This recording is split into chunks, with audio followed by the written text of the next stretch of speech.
Here walking. Good morning. Welcome to the Lorain County Board of Commissioners budget meeting of February 9th, 2021. This meeting will now come to order. We will rise for the Pledge of Allegiance and the invocation.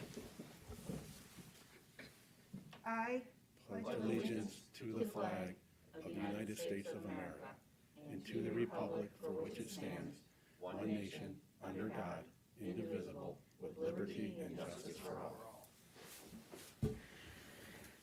Madam Clerk, please call the roll. Commissioner Hung?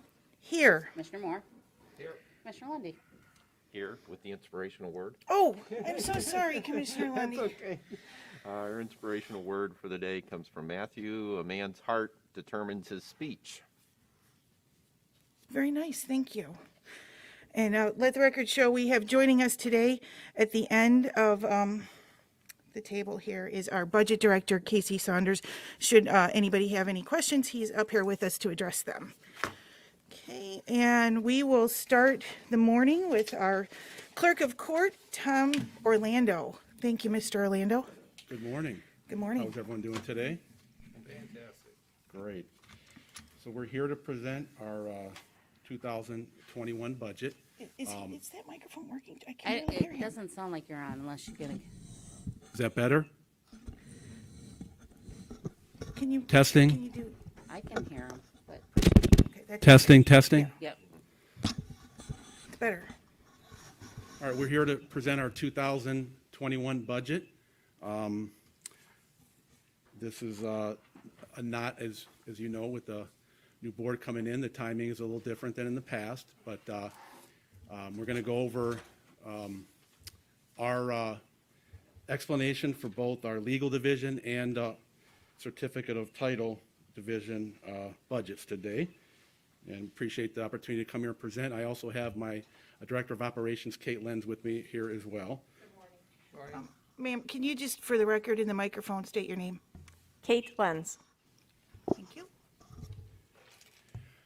All right, so first, a little bit of an overview over what we do at the clerks. Our legal division has 23 employees, including senior staff who have responsibilities in both divisions. I'm the clerk for the general and domestic relation divisions of the Common Pleas Court and the 9th District Court of Appeals. Some of our services include new case initiation and service, filing and docketing, responding to record requests, issuance of warrants and releases, garnishments, processing bonds, collection of court-ordered financial obligations. The operations are funded through the general fund and the clerk computerization fund. Our title division has 13 employees, including managers. Our main office is here in the Lorain County Administration Building, and we have one satellite branch location in Lorain, located 621 Broadway Avenue. Services include, in the auto title division, issuance of certificates of title for motor vehicles and watercraft, passport acceptance services, which are photo to finish with no appointment necessary, watercraft registrations, temporary tags with title transactions. The auto title division is self-funded.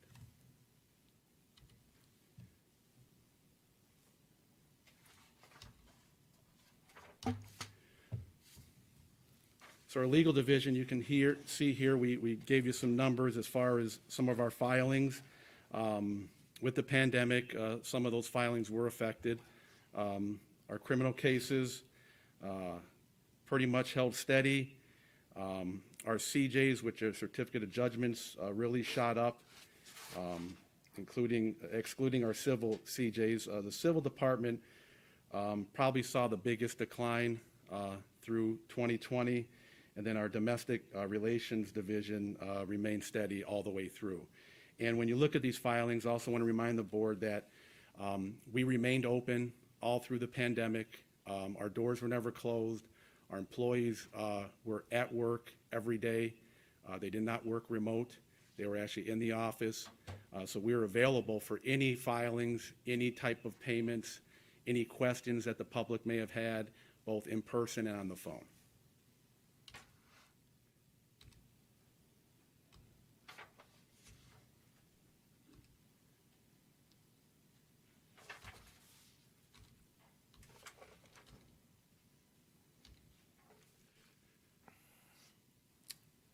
So you'll see here, we gave you some numbers on the right. Our office collects costs, fines, restitutions, and fees on civil, criminal, appellate, and domestic relation matters. The monies collected are paid over to various entities, including the general fund, victims, creditors, the state, and county special revenue accounts. And you have a sampling here on where some of those monies go as they come through the office.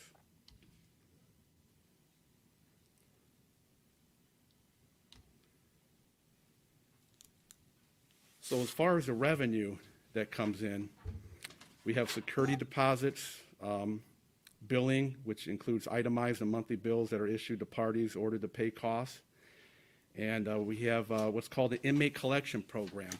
When I took office in January of 2015, we were looking for different ways to bring in revenue, and there was a tool available through the state of Ohio called the inmate collection program, which is paid through the Ohio Department of Rehabilitation and Corrections. So I went ahead and instituted the first one of its kind in Lorain County. And what happens there, if you have a defendant that is sentenced to prison and they owe court costs, fines, restitution, or any other monies, while they're incarcerated, if their commissary account goes above $25, the state of Ohio can go in and capture those funds. Now, what we found, and I learned this through my experience working in the court system, both as an investigator in domestic relations court and a bailiff in the general division and domestic relations, that many of our defendants that do get sentenced are indigent or claim to be indigent. But for some reason, many of them, after their sentence, have hundreds or thousands of dollars in their commissary account. And they have every right to do so, but when you owe the state, the county, or victims of crime money, we now are able to go in and apprehend those funds. And since the inception of that program, we've probably brought in about $250,000, and that money has went to court cost, fines, and restitutions for victims. One of the first checks that we received was only for a couple dollars, but we did get a notification from a victim of crime, and she let us know how thankful she was that we are trying to get her somehow made whole through her victimization. So it's been a very successful program, and again, it only goes into effect if there are over $25 in the account. So if a prisoner's working and they make some extra money to help pay for their daily needs, that money's not taken. But I can tell you, we've had some individuals that have owed thousands of dollars, and somehow a family member or friend will come in, and we've had some pay over $4,000 right at our finance window to help pay those fines off. Once that happens, or if they go into payment plan, then they can have at it and put as much money in their commissary as they choose to do so. So that has been a successful revenue stream for us. Outside collections, we use the Ohio Attorney General's office. We've contracted with them since 2012.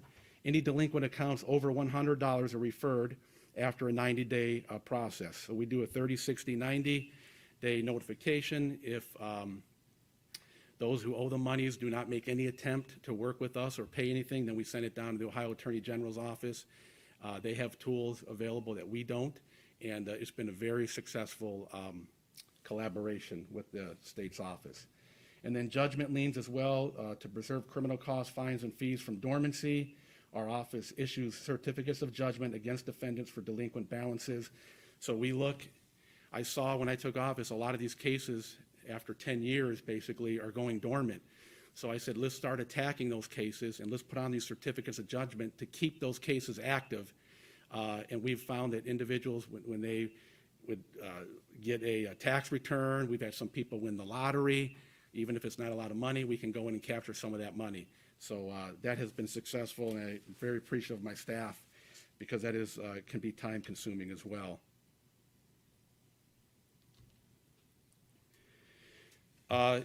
We're in the process now of migrating to a new case management system that's set for this summer launching. And I want to thank the board for helping funding that.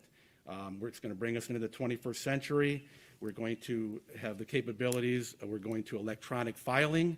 So the new files, you see the old files on the right there, those aren't going to be the new files anymore. Those are old files. The new files will be electronic, and we will be very close to paperless. You're going to have online access to the case documents. It will enhance the system's security. We're going to have modern judicial tools, and it will also interface with the Ohio Supreme Court, Bureau of Criminal Investigations, the BMV, Lorraine County Prosecutor's Office Case Management System, and the Juvenile Court CMS for paperless sharing of documents and information.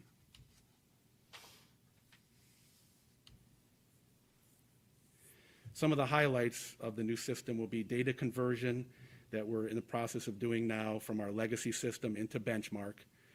That's the system we're going to. The company's Pioneer. It's an American company based in the United States, and their system they use is Benchmark. When we looked at our systems, we went through an RFP process, request for proposal. This was a few years back. We had multiple companies come in. We had basically a week of presentation for all of them. They were scored, and Benchmark scored the highest for us. We also, our office wanted to go with a company that was already operating in the state of Ohio. So they are operating in Ohio. Wayne County actually uses Benchmark, and their clerk of court, Tim Neal, has been very helpful. And every time I see Tim, he's always smiling. And I think part of it is they're very happy with their system they're using, and they've kind of been a mentor county for us. They're maybe half our size, but they've really utilized the system to the fullest.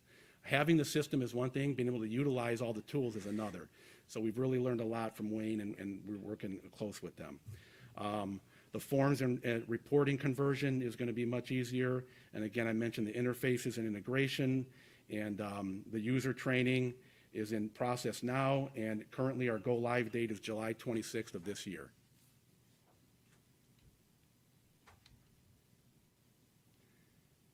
So, get to the fun part, our budget request.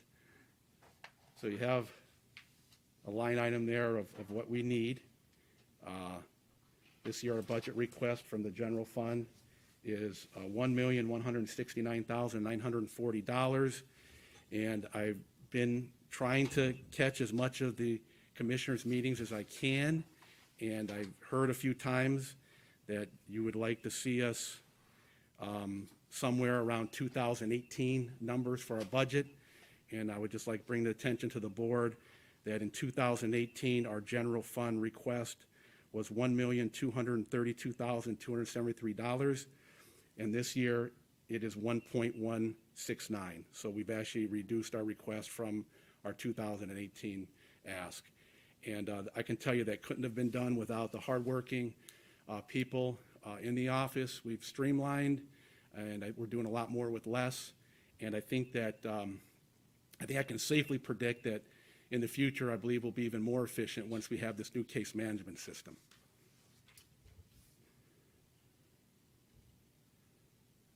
Oh, sorry, you backed up. Here we have our, what we feel would be a pretty close estimate of our revenues for this year. And again, even though we have been open all the way through, we have seen some reduction there through the pandemic. It's been tough, a lot tougher to collect than it has been in the past. We also have our clerk computerization fund, which is funded through case filings. You have a breakdown there. When you see the anticipated expenditures, the one item that stands out there is a contractual purchased item. And that will most likely be going out this year, that $472,000. But that is basically for 5 years of maintenance with our new case management system. When the board helped finance this project, maintenance was not, we were told, was not available to be part of that financing. So what we did is we've been very careful with that fund, and we were able to negotiate with Benchmark a 5-year flat fee for our maintenance fees. Now, that won't go into effect, I believe, till 6 months after our go-live date. So if we do go live in July, that payment will probably happen at the end of the year, or it could happen in the beginning of 2022. But we saved ourselves a lot of increase through the years. Normally those, they charge you probably, they go up about 5% a year. So we were able to lock in an amount for 5 years, and that's where that large expenditure will most likely go. And there are miscellaneous fees. Those fees are assessed upon the filing of a cause of action, and the computerization fund usage is in accordance with the Ohio Revised Code on those fees. Okay, auto title division. All right, so our first chart there is our transactions. So in 2018, we had 285,000 transactions, 19, 302,000, and 2020, 284,000 transactions. So you can see there was somewhat of a drop-off. We had, since I've been here, a record year of transactions in 2019. We started out 2020 very, very strong, and then once the pandemic hit, we saw a serious drop-off. And what doesn't show in those numbers, and we'll probably get to later, is that our passport applications have been severely, severely diminished. Now, that is not something we're mandated to by the Ohio Revised Code, but that is an extra revenue generator for us in that division. We receive $35 from the passport applications from the State Department, and then we also perform photos for passports. Again, no appointment necessary, and we charge $15 for those. That includes tax. So we bring in, you know, about $48 if someone's getting their photo too. But still, relatively speaking, we almost did as well as we did in 2018. So we didn't fall off a cliff, that's for sure. And here's the passport application chart.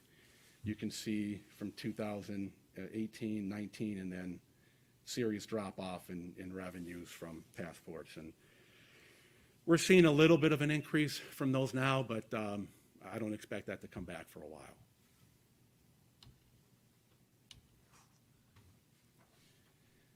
All right, some of the things that we've done lately, we've created additional workstations in Elyria and Lorraine to accommodate more staff and increase transactional volume in both locations. We improved data collection and creation of an employee metrics that translate to more nimble operational decision-making and enhanced productivity. And as you know, the board knows that we have been streamlining the operations, and this data has really helped us understand exactly what our employees are doing and how often they're doing it. In January 21, we announced the permanent closure of North Ridgeville, and all North Ridgeville branch staff was retained and reassigned to other offices. We were studying that for a while, and as you know, as I discussed, we expanded our capacity in both Elyria and Lorraine, and our lease was up this year in North Ridgeville. But our manager in North Ridgeville notified us in November that she was going on to other opportunities and retired from the office, and she was a very valuable employee.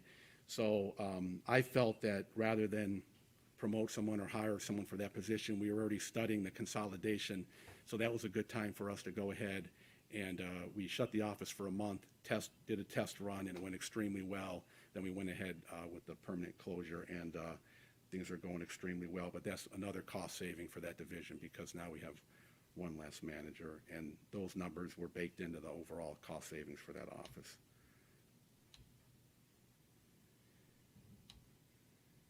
And you see our budget request here, and again, this is all through user fees and no general fund. In the title division is $1,562,896 with line item included.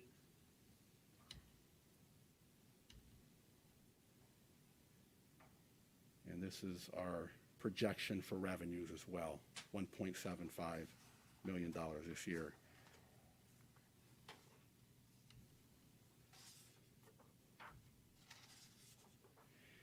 So this last page here, I talked a little bit about the efficiencies in that division, in both divisions, but in the title division, when the clerk feels that there are excess funds, that he or she may make a donation to the general fund.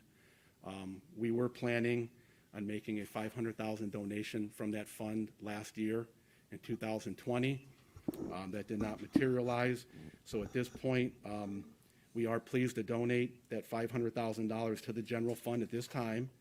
And furthermore, with our projection for this year, we anticipate making an additional $500,000 to the general fund at the end of this calendar year. So that'll be a total of $1 million that we're donating to the general fund by the end of this year.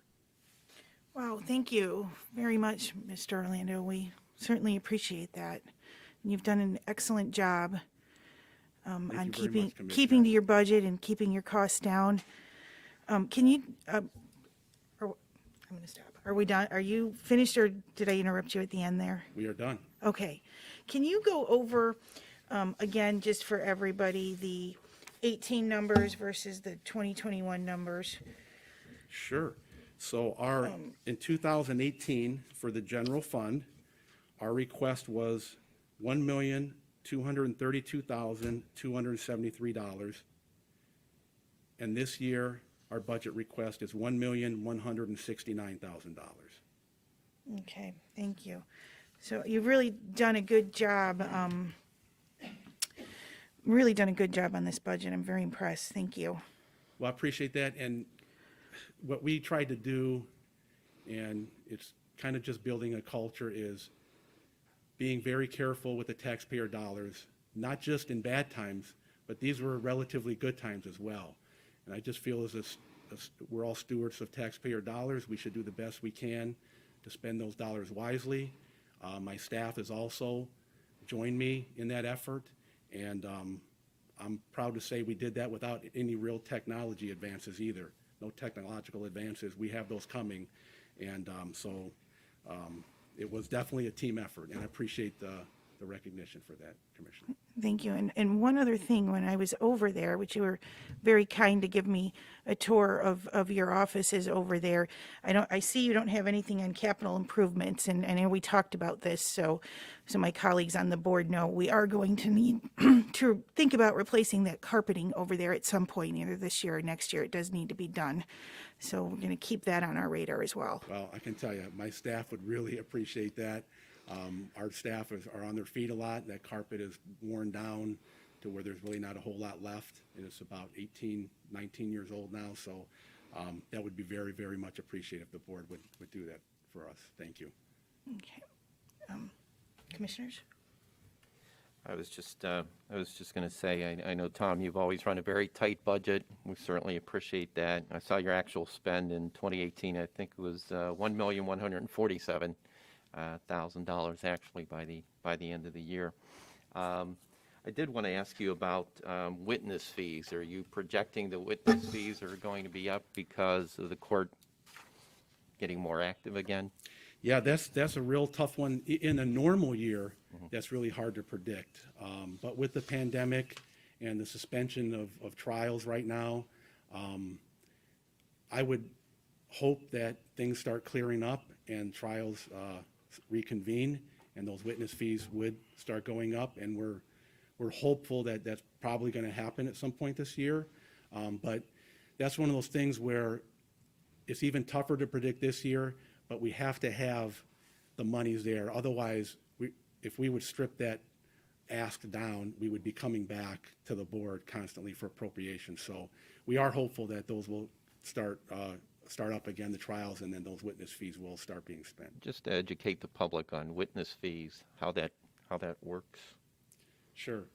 Go ahead, Kate, if you want to talk about that. So witnesses, when they come into either for grand jury purposes, for trials and things, the Ohio Revised Code provides, actually it's a very small payment, but does provide that they receive payment, and those payments are made through that witness fee account. Yeah, I was going to say nobody gets rich off of witness fees. No. No, indeed. So, but I know you were down in 2020 from 2019, and you were projecting higher amounts for 2021, I guess, in anticipation and hope that things are going to pick up again. Right. And just for the board's point of information, when those witness fees aren't used, they're returned right back over to the general fund. They're only used for that purpose. So. Okay. Good. Commissioner Moore? Thanks for coming in. I just have a few questions. So Sure. I like the fact that your ask is actually $90,000 more than what you actually spent in 2018, as Commissioner Lundy pointed out. So that's nice to see that.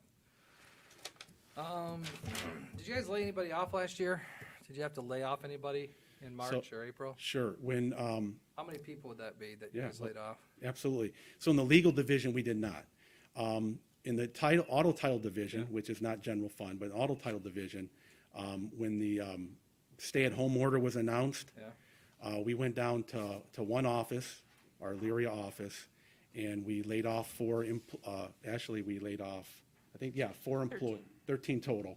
13 total, then we reopened offices in June.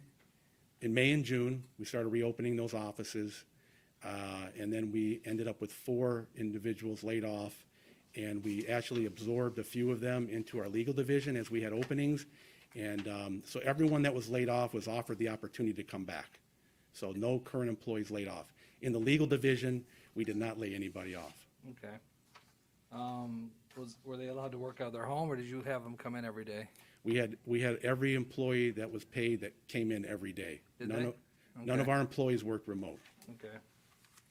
Anybody leave during that layoff period out of that small group? We had a few employees that found work outside of the office, and it was actually kind of auto title related with some individual companies, private companies that work with us.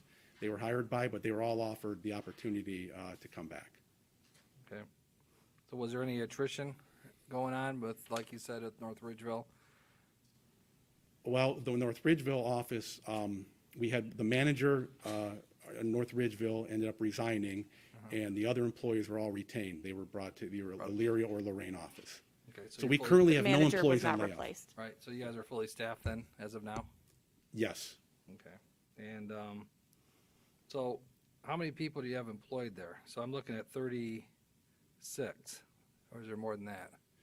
We actually have a little less than that. We have one person that was offered a conditional job of employment, and we're working at filling another position. So those 2 positions will be filled. That's how we got to that number. And just for point of reference, Commissioner, in January 2015, when I took office, we had 53 total employees between legal and auto title. So when those 2 positions are filled, we'll have 36.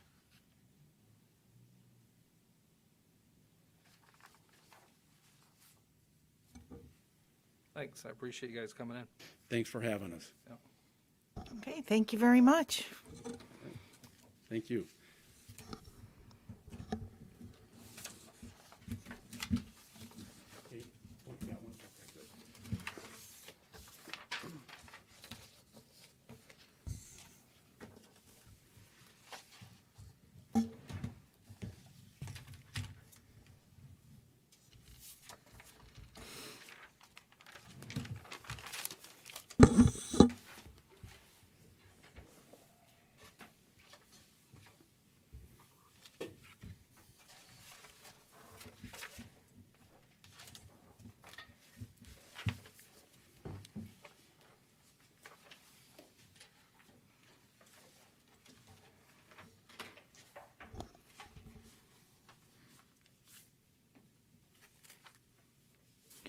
Okay, are we ready? Yep. Teresa? Okay, we will move on next to Sheriff Phil Stametti for our 9:30 a.m. presentation.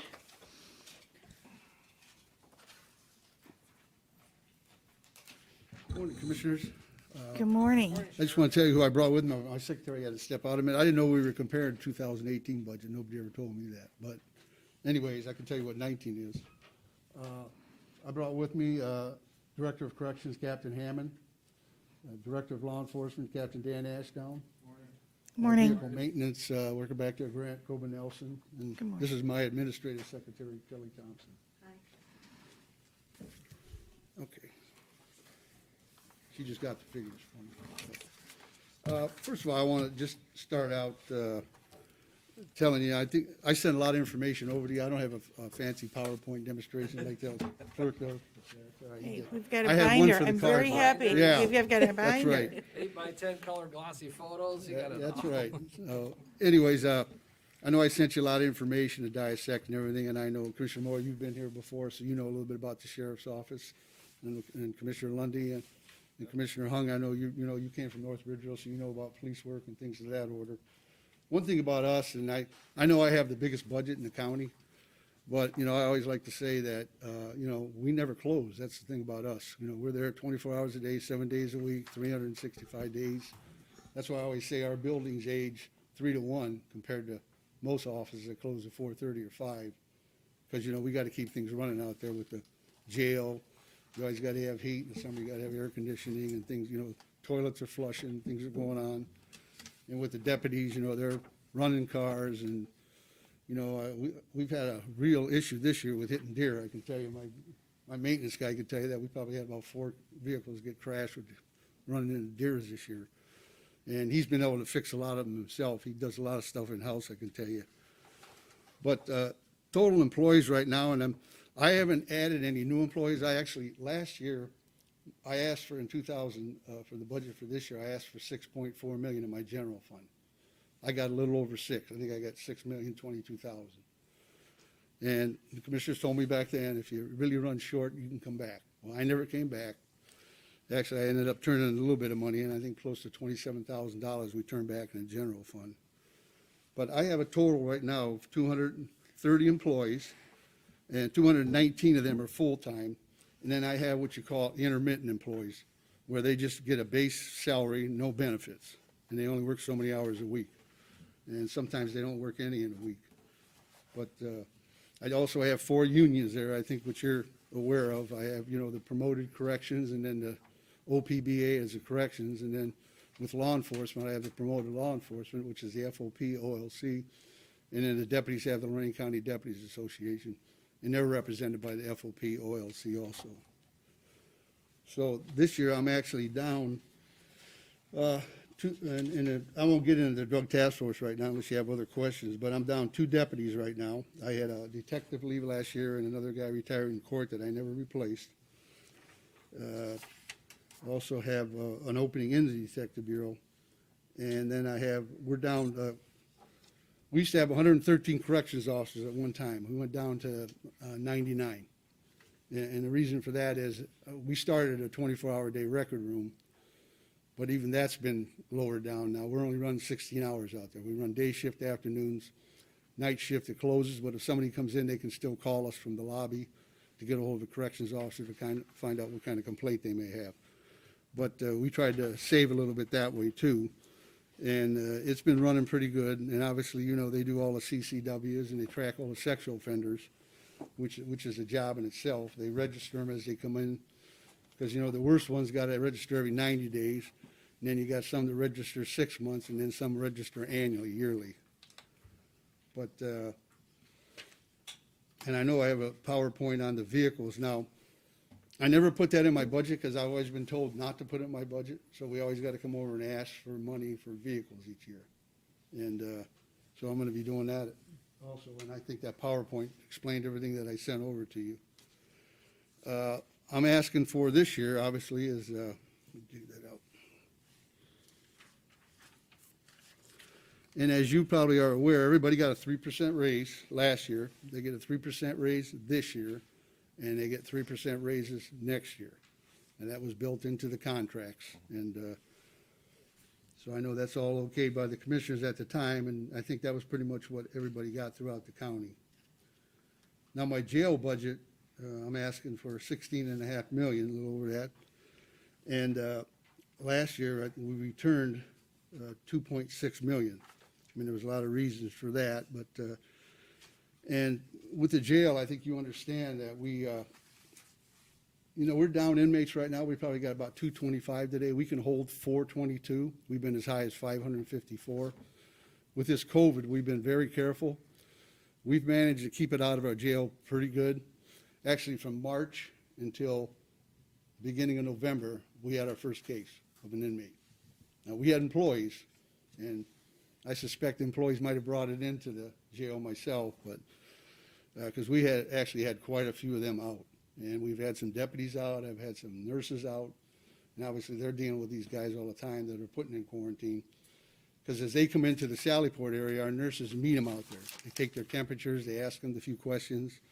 I can tell you the police departments aren't real happy with me right now, because if they're running a fever or something like that, we tell them you got to take them to the hospital and get them cleared. Well, they don't like that. They just like to drop them off and leave. But unfortunately, we can't have a pandemic inside the jail because I'm sure you've read in the papers what's happened at the state prisoners.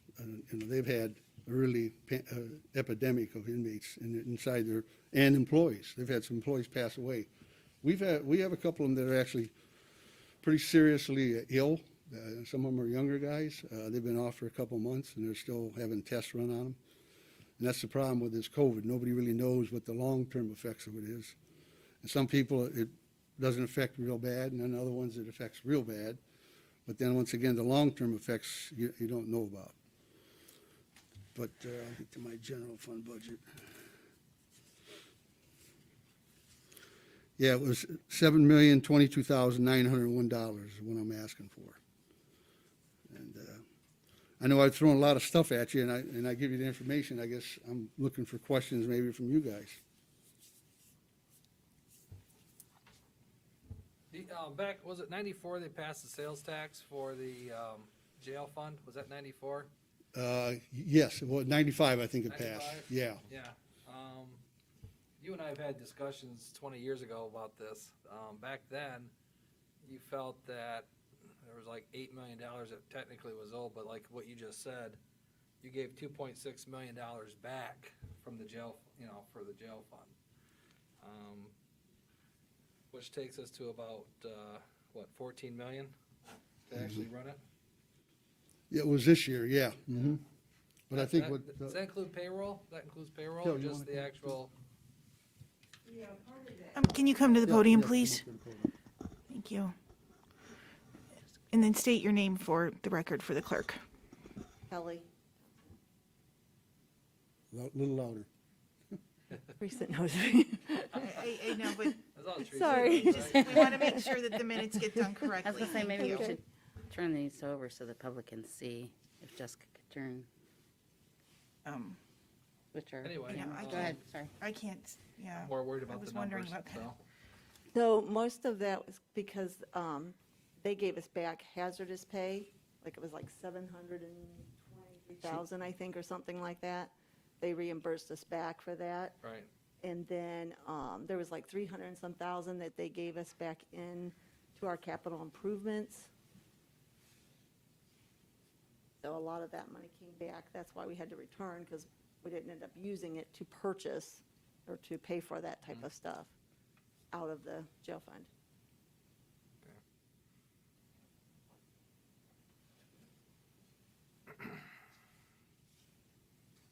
I think it was when we talked years ago, there was a discussion in regards to the legality of whether or not that quarter sales percent tax should have been used for other expenses other than the jail. And I guess there was a prosecutor's opinion saying that it was okay to use for salaries and such. I know I'm going back 19 years with the sheriff, but Yeah, I remember I sat in and we discussed that quite a bit. you're right. Originally, when it passed, Sheriff Mahoney was the sheriff then. I was a captain there. And he told them then it would only support about 64 COs, and we went up to 113. Right. And we did have, the money into the construction account. And it was 80-20 was the split, and then it went to 90-10. And we had the extra 13 million in the jail tax. And that's when they switched them all over onto the jail tax. And Mahoney told them then it's not going to support it. Well, that 13 million got drawn down to nothing. And then now that's why you have to supplement me now through the general fund. Correct. How, do you have any life expectancies on the building itself? Do you have any idea, so that we don't, should we be looking at other possibilities, or do you feel that we are getting near the end of? It's getting close, Commissioner. You're right. I know the Buckeye State Sheriff's Association is working with the state legislators now. We're hoping to put some money into a capital fund that we can draw off of. But I can tell you, there's jails, some jails in the southern sheriffs are still built in the 1800s. They don't hold that many inmates, but I can tell you, everybody's gonna wanna go for those capital dollars. But I think DeWine is finally listening a little bit, that they're gonna start maybe putting some money, because they are pushing people out of the prisons and down into the counties, and that's, that's where they're ending up. And even in the CBCF next door to us, a lot of those inmates end up back in our jail too. So, Captain Hammond's there, I know he can speak to a lot of that, but it's, yeah, but you're right, it was built in 77, the original one, and then we opened the newer edition in 98, which is really not what we wanted, because it's minimum security, we needed maximum security cells. I can tell you the 225 inmates we have right now, they're bad actors. I mean, they're the worst of the crop. And they're in there for murder and a lot of other different things. And Lorraine just had a homicide last night, and we got that guy in jail right now for murder, so, and we got a bunch of other ones.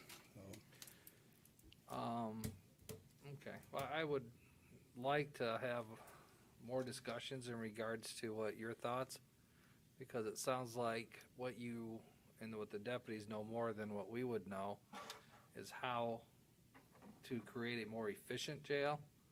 Because I remember we discussed how many deputies it takes to watch per prisoner. And if we're getting to that point, I don't mind having private discussions to get your input to what you think we should do. Okay. And maybe create some other forms of revenue streams so that it doesn't get commingled with the general fund. So that I know, working with you in the past, that you are very conservative with the funds, and I know you're, I trust with how you spend the money, so.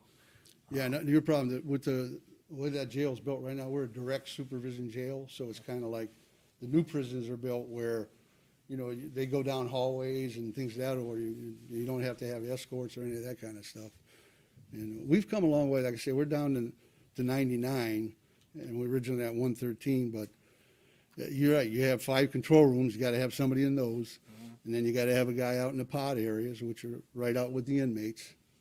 Yeah, I And, think then we got booking, and it's just, and then we got the medical. Our medical runs us probably over $2 million a Oh, year. yeah.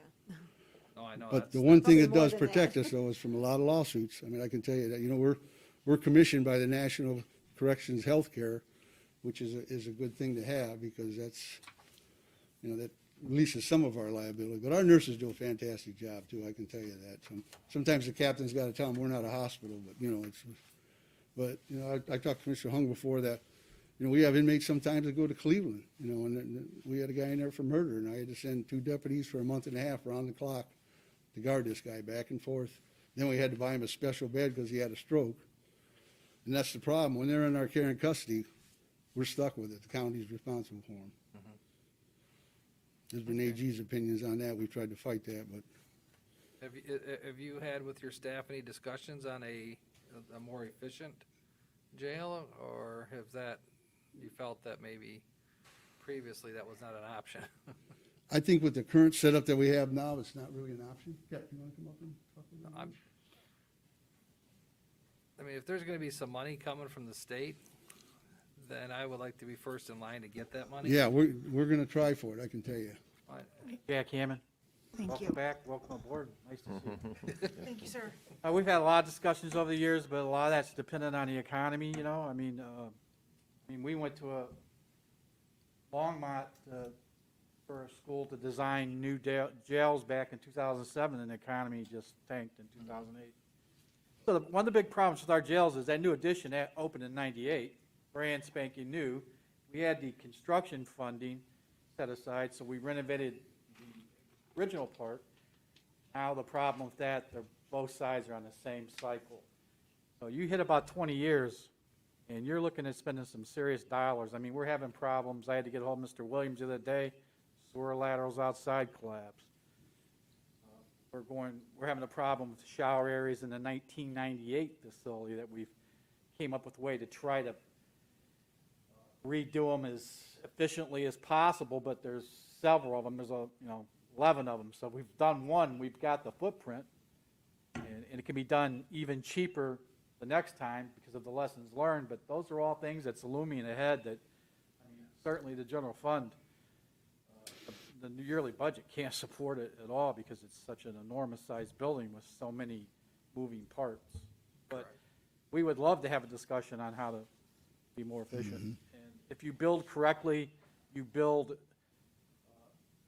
for future savings and revenue, because our staff gets older, they get more senior. I mean, there's more costs associated with longer-term employees, so It's a puzzle.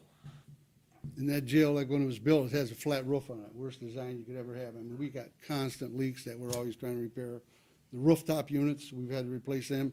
You gotta bring a crane out to lift them up onto the roof and replace them, so. But I'll tell you, I give our maintenance staff credit. Before they'll call outside contractors, they try to handle everything in-house themselves. And we got a guy who used to work Do at a lot of Williams it. Brothers, is really good. Can't do it all. No, they can't.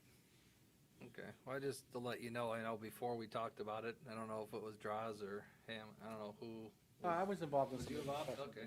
It might take 19 years, but we'll figure it out, right? Someone needs to start working on it anyway, so you can, Yeah, The we- Commissioner, I do remember that me and you had a conversation with the Justice Center that Yep, the jail should have been on top of that. I totally agreed with you, but at the time, the commissioners wanted to take 25 million and pay it down on the debt at the time, but I know it. But that would have been the best thing, because I said you're, controlling transportation costs, security risks, down the elevator, in the court, the clerk's there, everybody's right there, so I think it would have worked out fine, but just didn't come to fruition. yeah, well, I mean, that's always stuck in my craw a little bit, that something that efficient, And so I figured you guys are the experts, so if you can come up with something that's a little bit more efficient for down the road, I think now's the time to start that discussion. Probably, it sounds like 3 years ago was the time. jails are labor intense. Yeah. Well, that's our commodity. Exactly. Our staff.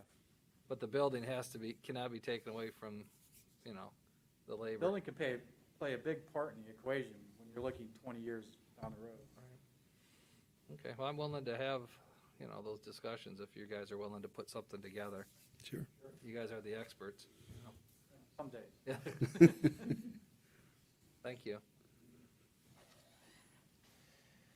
I wouldn't, just so you know, Commissioner Moore, I just wouldn't rely much on the state. I don't think that's a big pot of money. I appreciate that the DeWine administration's looking at it, but I know when I was in Columbus, the two things that they always said, don't expect to be bringing up are the repairs at county jails and courthouses, those two things.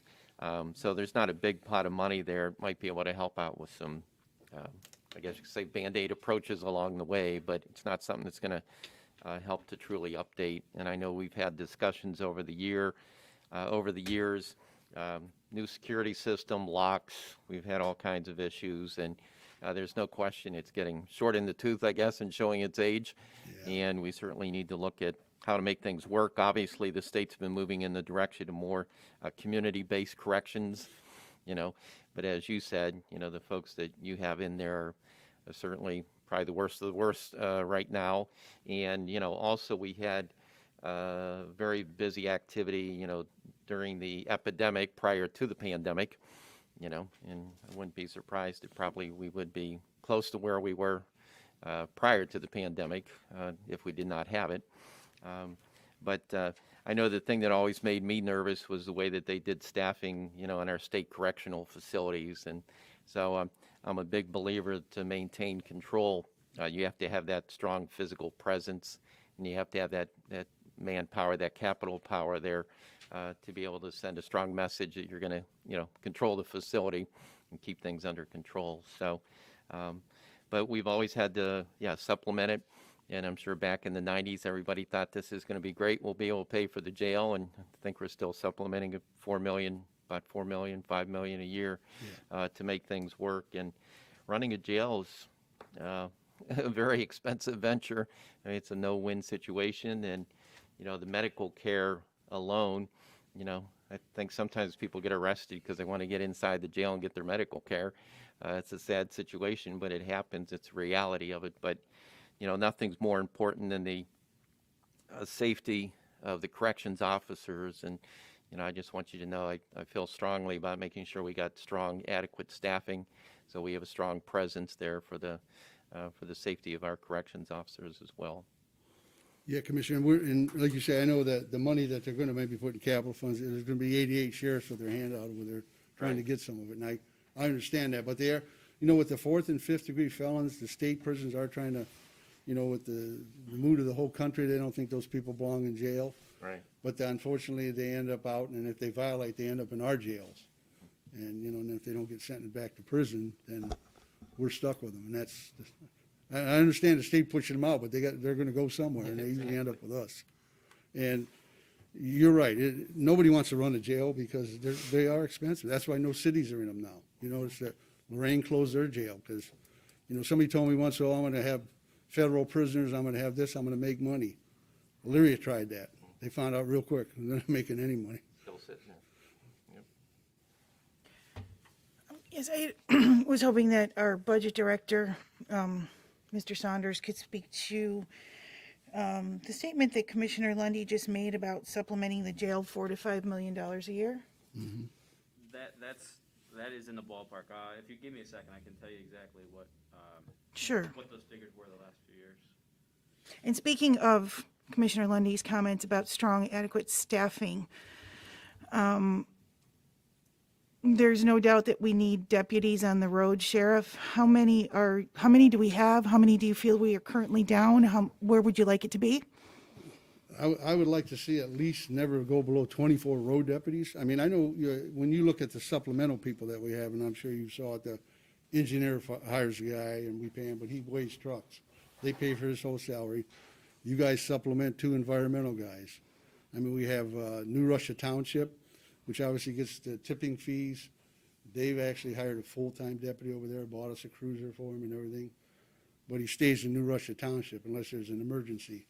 We made an agreement with them. If there's an emergency and we need help, then he can leave there, and they're okay with that. And then I have, 2 DARE officers who the Attorney General pays like a third of their salaries. So we do have some special funding places. But, no, you're correct, Commissioner. We laid off in 2009 when things got really bad. I lost 12 full-time deputies and 8 part-time. And we've never recovered from that. And then in 12, we turned over our communications center over to the county, to 911. And they did give me 3 deputies back at that point, but we're still not where we should be. I mean, I should never have many- less than 24 road deputies. You I have less I than some- 24. Ideally, how many more in a perfect world would you like? In a perfect world, you want?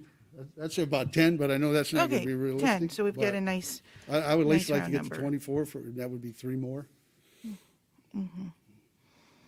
okay. And I know there was some questions, I think, Commissioner, you had some about why it went up, the $500,000, and I believe Kelly answered those questions with the raises and why it went up. I believe KC got those answers, and I assume he probably gave them to you. Okay. Yeah, and And then- are you ready? Are you ready? Yeah, Mr. to your point. Saunders? So going back to 2017, general fund sent about 3.2. Over the last few years, it's jumped. It's been to 4.5, then about 5.8, and then last year it was a little under 5.5 million. So anywhere from 4.5 to 5.5 million a year. And that comes from the general fund, Mr. Saunders? That's correct. Yep. 'Cause I Okay. know our jail tax this year, Commissioner, almost brought in, which surprised me. I kept thinking it was going to go down because of the pandemic. It actually went up, and I think people were home doing remodeling and everything else. We almost brought in $11 million this year just on that 0.25% for the jail itself, which surprised me. Yes, so the 0.25%, the previous Board of Commissioners stripping that 0.25% sales tax really is going to impact you, isn't it? Yeah, it's going to hurt everybody. Yeah, I think every department. I wish that wouldn't have been done, but it was, and that's another at least $10 million. yeah, coming and in. there's 5.5 of it right there. So thank you. How are you going to survive these reductions being forced on you by the former board?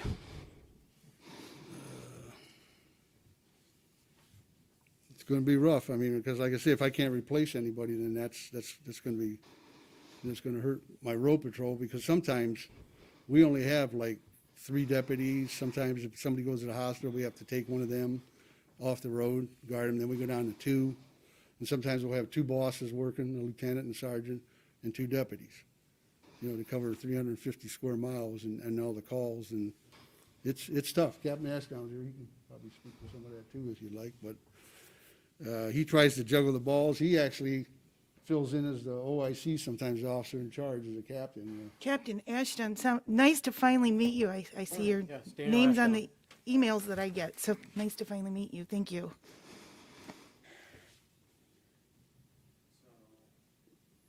How many deputies we have on the road? I mean, we never, Yeah, ever have one. right now, we have 21 assigned permanently to the patrol,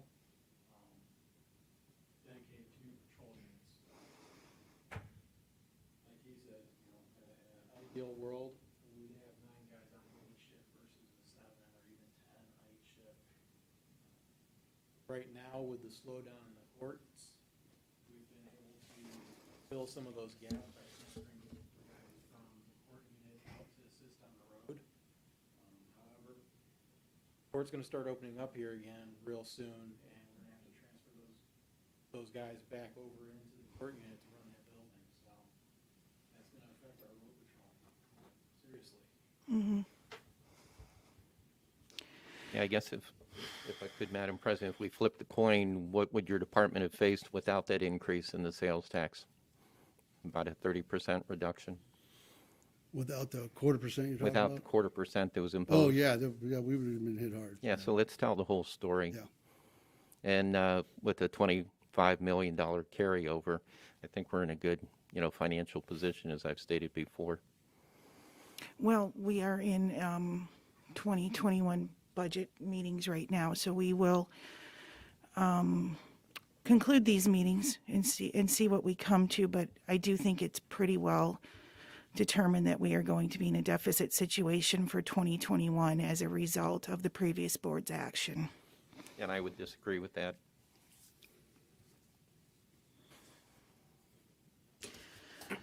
So, So anyway, thanks, appreciate you coming in. Would you be interested in having any discussions? Because my problem with the 1/4% sales tax in 1995 is that it got redefined after it passed. I would be open to any future discussions this year and maybe implementing a form of a tax that does cover what you need if it's tied towards a minimum amount of deputies on the road. I would also be, I'm not saying I'm gonna support it, I'm not saying I'm not gonna support it, but I'd be open for discussions to let the voters decide. Maybe we should revisit that 1/4% sales tax and revisit that and maybe look at it as more of a millage and reduce that sales tax and replace it with a millage that maybe gives the sheriff and their deputies a little bit more control over that money, so that you can hire, so we can tie in that we do have a minimum amount of deputies that will have to be hired in order to maintain that revenue stream, so that we can tie deputies to that tax and then let the people decide if that's how they want it to be funded. I mean, I'm open to that discussion. Doesn't say I'm open to taxing, but I'm open to that type of a discussion. So, I mean, I feel like, I don't have a problem coming in and talking about the jail or other revenue streams with you, and maybe then have the sheriff come back and say, here's what we need. We would like X, Y, and Z. And I wouldn't mind participating in some of those discussions with you privately, so. Okay. I'm just throwing you I'm keeping a understand. wide open mind on this, okay? To maybe fix a lot of things that you guys feel needs to be fixed. So just letting you know what's up here. It's just scary sometimes when people look up there. And the toughest part, I think, that we have in this county is when you put something on like that tax, it gets voted on by everybody. And I always get to sit at people asking me, what do you do for me? And I explain it to them because you have to educate them because they don't understand it. That most of the inmates that are in the county jail are from the cities. They're not from the townships. We have 500 sexual offenders, I can tell you, most of those are from the cities. We have 3,000 warrants on hand on any given day, and most of those are from the cities. When you explain that all to them, then they understand it a little bit better, and then they see the civil office delivering all the paperwork that we have to do, the TPOs, the CPOs, they're in the cities all the time. Correct. Because I have people, what's your deputies doing patrolling in my city? I go, they're not patrolling, they're doing work in there because that's stuff they have to do because it's inside your city. Yeah. And, I and think- the jail itself, like I say, the inmates are from most of the costs that we have for that. But Well, no, that's what people think. They think sheriff, they think road patrol. But Yeah. statute is more, yeah, the road patrol, and that's what really helps the townships out. Oh, boy. What Is do it we have a here? weather or an Amber Alert? It is an Okay. Amber Alert. Sorry. Okay. Well, thank you for coming in. I Yeah, appreciate did it. you want to see the car proposal, or you think you're Oh, up I'm on that sorry. one? That's all right. He needs to come closer to the mic. I'm getting texting saying they can't hear you, so. Okay, I haven't said anything. Oh, okay. Could I that's just why. mention as a follow-up to Commissioner Moore's discussion, you may remember, Commissioner, there was a safety levy that was put before just township voters, because I think, as the sheriff has pointed out, when you have folks who live in other communities in the county, they feel like, hey, I've got my own police department, why do I need to rely on the sheriff's department? And you may remember, Commissioner Moore, when that initiative took place, just for the townships to try to weigh in on a safety levy, and unfortunately, that was defeated as well, too, in the townships. I was still scratching my head on that one, because I thought that was an opportunity for those who were most impacted by road patrols to actually, have those additional road patrols. So maybe that's another form that needs to be revisited. And I think, Commissioner, and you know this yourself, I think where the township people were suspicious was they wanted a guarantee that Right. this money's going to the sheriff, and it would And never they be were- guaranteed. They were They said- told that would be the Yeah, guarantee. they said, we can't guarantee it. So then, Right. they said, well, we don't trust the commissioners to give you the money now, Sheriff. Right. So that's what it come down to. Sure. Yep. Yes, and Sheriff, I know we've covered the corrections in the jail, and we've got the concrete number from Mr. Saunders of 5.5 million. And just to go back to the 0.25% sales tax, let's review some numbers. To me, I have no reservations about allocating money for the health, safety, and welfare of our residents, but we're talking about $5.5 million here. In order to run the 911 center, we have a levy that is brings in about 3.4 million, but our costs to run the 911 center is about roughly 5.5 million. So where does that money come from? That money comes from, the shortfall comes from the general fund. So again, I'm going to go back to the previous board stripped $10 million from the 2021 budget by repealing the 0.25% sales tax. 5.5 plus 2.1. This is about the health, safety, and welfare of our residents. And I really think that we should have thought about a 5-year forecast on where we were going to be before we did something, before something like that was done. And it really has created a hardship for the residents at this point.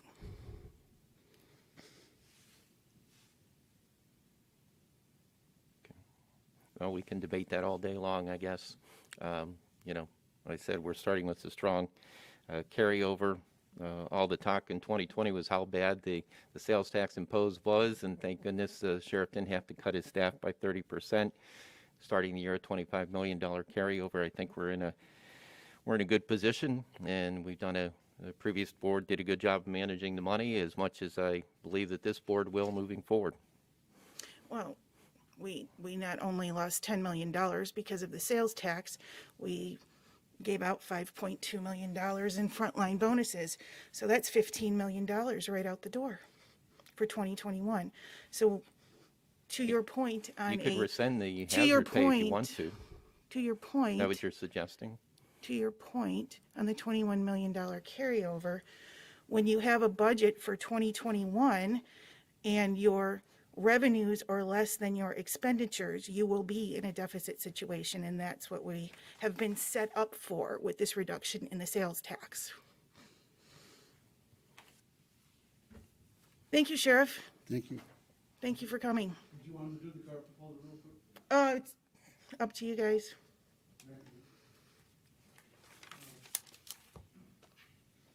Yeah, we'll have money for the cars, so I'd like to hear the presentation. Thank you, Captain Ashdown.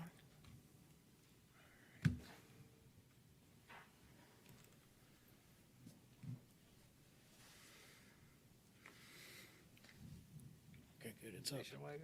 No. And can you state your name, please, sir? Grant Coben Nelson. Thank you, sir.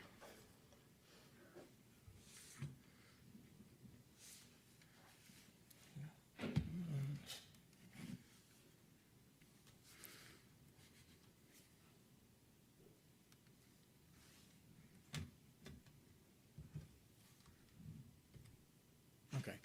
I know you guys got a chance to look at the copy of this, but we've been doing this probably, what, third, fourth year now? Fourth year, yes. Just to kind of bring the public up to speed on what we go through every year when it comes to the vehicles. The opening slide there is two of our most recent vehicles. We are running SUVs. These help out with the fact that we carry a lot of equipment. Unlike city PDs, we're covering 357 square miles, so there's a lot of drive time involved with the deputies. So comfort and safety is a concern there.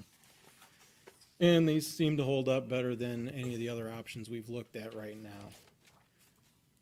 Like I said, the entire county is 495 square miles. Our fleet traveled 1,036,740 miles last year. That doesn't count transports to prisons or anything court-related. That is road patrol miles. So we're covering about 2,800 miles a day in patrol. And our side note on that, we like to expound upon what the sheriff said, how the sheriff's office is 24/7, 365. So is our road patrol. The 1 million miles, the equator, the mileage of the equator to Earth is 24,901 miles. So in 1 year, our fleet is circumference to Earth 41 times. In 1 month is 3.4 times we go around the Earth, just the fleet cars. So we put some miles on to serve and protect. One of the things we've had instituted for years to help extend the life of these cars is our support program for the cars. A deputy with more than 5 years, if a car is available, that car gets assigned to him to take home, or him or her. And it benefits both sides. One, it extends the life of the car to about 8 years versus 3 years if we had a car in constant rotation in the fleet. Off duty this year alone, we had 63 hours of patrol time of officers responding to or from work in that vehicle.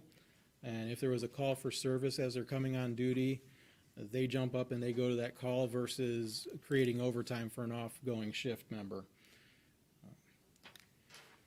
There was about 369 of those calls this year that came into play. Oftentimes watching prisoners in the hospital, because by the time you get somebody on site, get them up on the floor, and have the other person relieved, come back down, you're looking at 20 to 30 minutes of transfer time.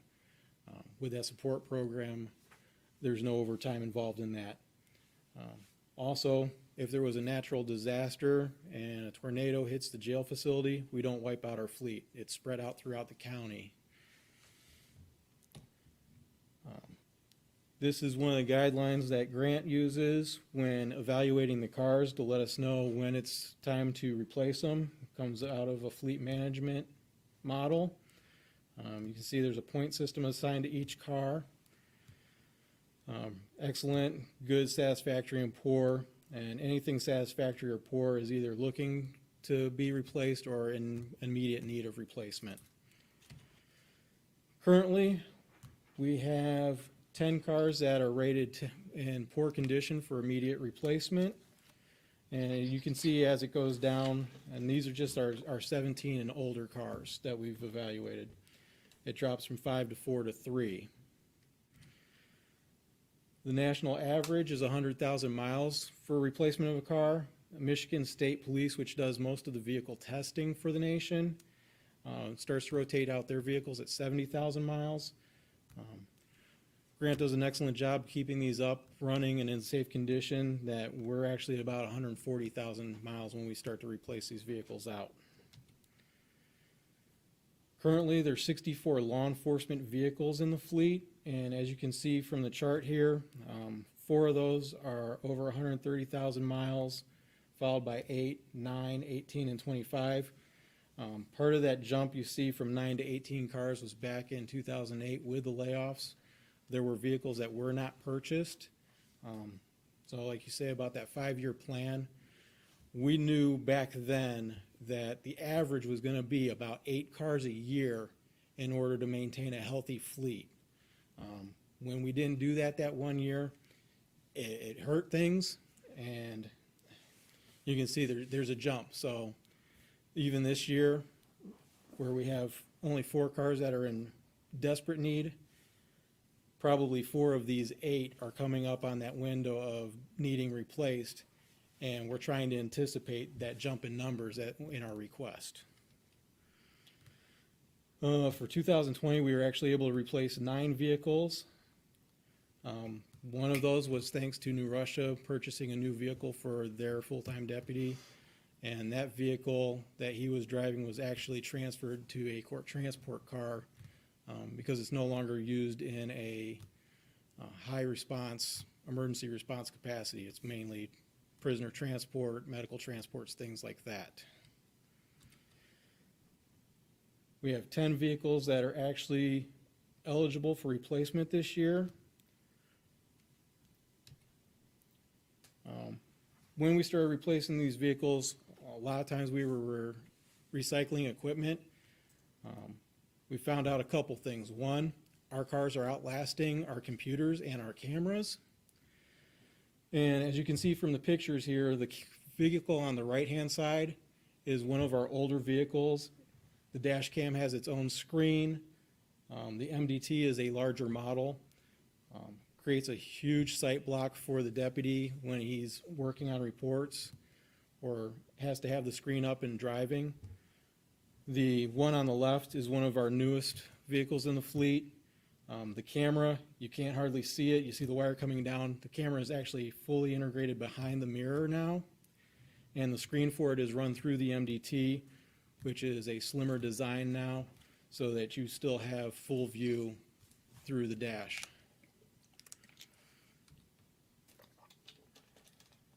Current replacement options, Ford has 2 vehicles. They have a utility and they have a utility hybrid, and Chevy still has the Tahoe available. Right now, they're all about 6 months from order process.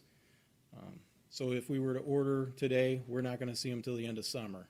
And that's one of the things we always kind of work into knowing as we're projecting out our need for cars. Right now, the utility is the cheapest at just shy of $48,000. That's fully equipped. We've actually looked at the option. We wanted to test out 2 hybrids this year. One in our civil office because they do a lot of round town driving, a lot of idle, and one in regular patrol so that we can do a fuel mileage and wear test on the vehicle and see how it holds up in both capacities. The downside is those vehicles are $3,500 more, putting them at just over $51,000. Through Ford, they have on their website a way to calculate those fuel savings, which this slide shows. The hybrid is an additional $3,539 in cost. It would take those vehicles 2.5 years to recover that cost in fuel savings. And like I had said before, we run those vehicles about 8 years before we figure we have to get rid of them. So in our proposed option, over that 8 years, we would actually save just shy of $23,000 in those 2 vehicles if they stand up to testing. Making 6 regular utilities and 2 hybrid our lowest option that we would be requesting, which is about $365,000 for those 8 vehicles.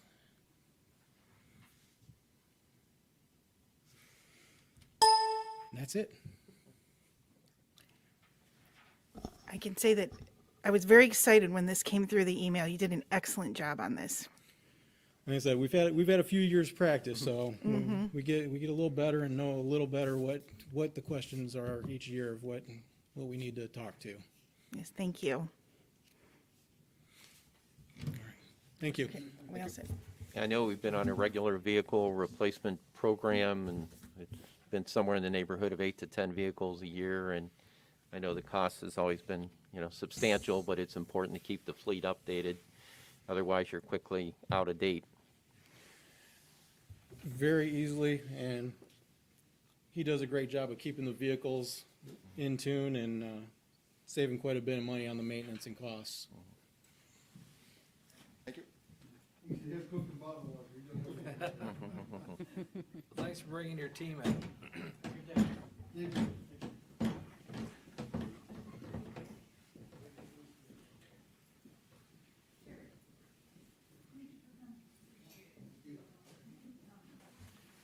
taking a break?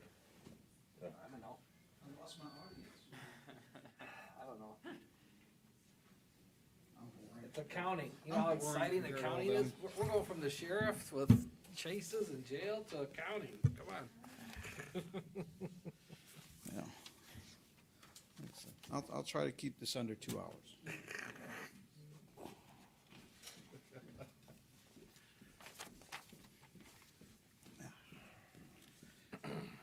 Hiding under the mask, can you tell? Yeah. Hopefully, I'll try to, I'll speak with it, if that's okay. Okay. Mr. Auditor, Craig Snodgrass. You got 10 minutes. No.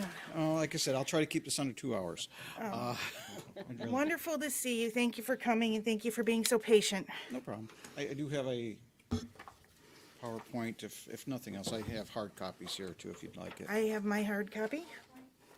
Yeah, they sent it to, I hope he did. He said Yeah, he did. Marty did last week. Yeah.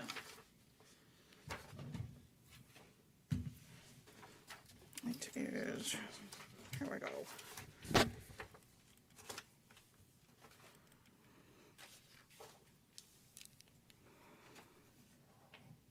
You think we'll, take a recess for a bathroom break after this? Sure.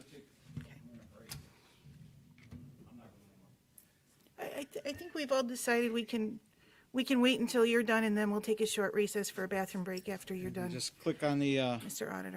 how do I advance? Yep. There we go. Craig, sometimes you gotta use the mouse, There just we in go. case. Or you can use the arrows, like if you pull out the little. This'll work. I like hearing that noise.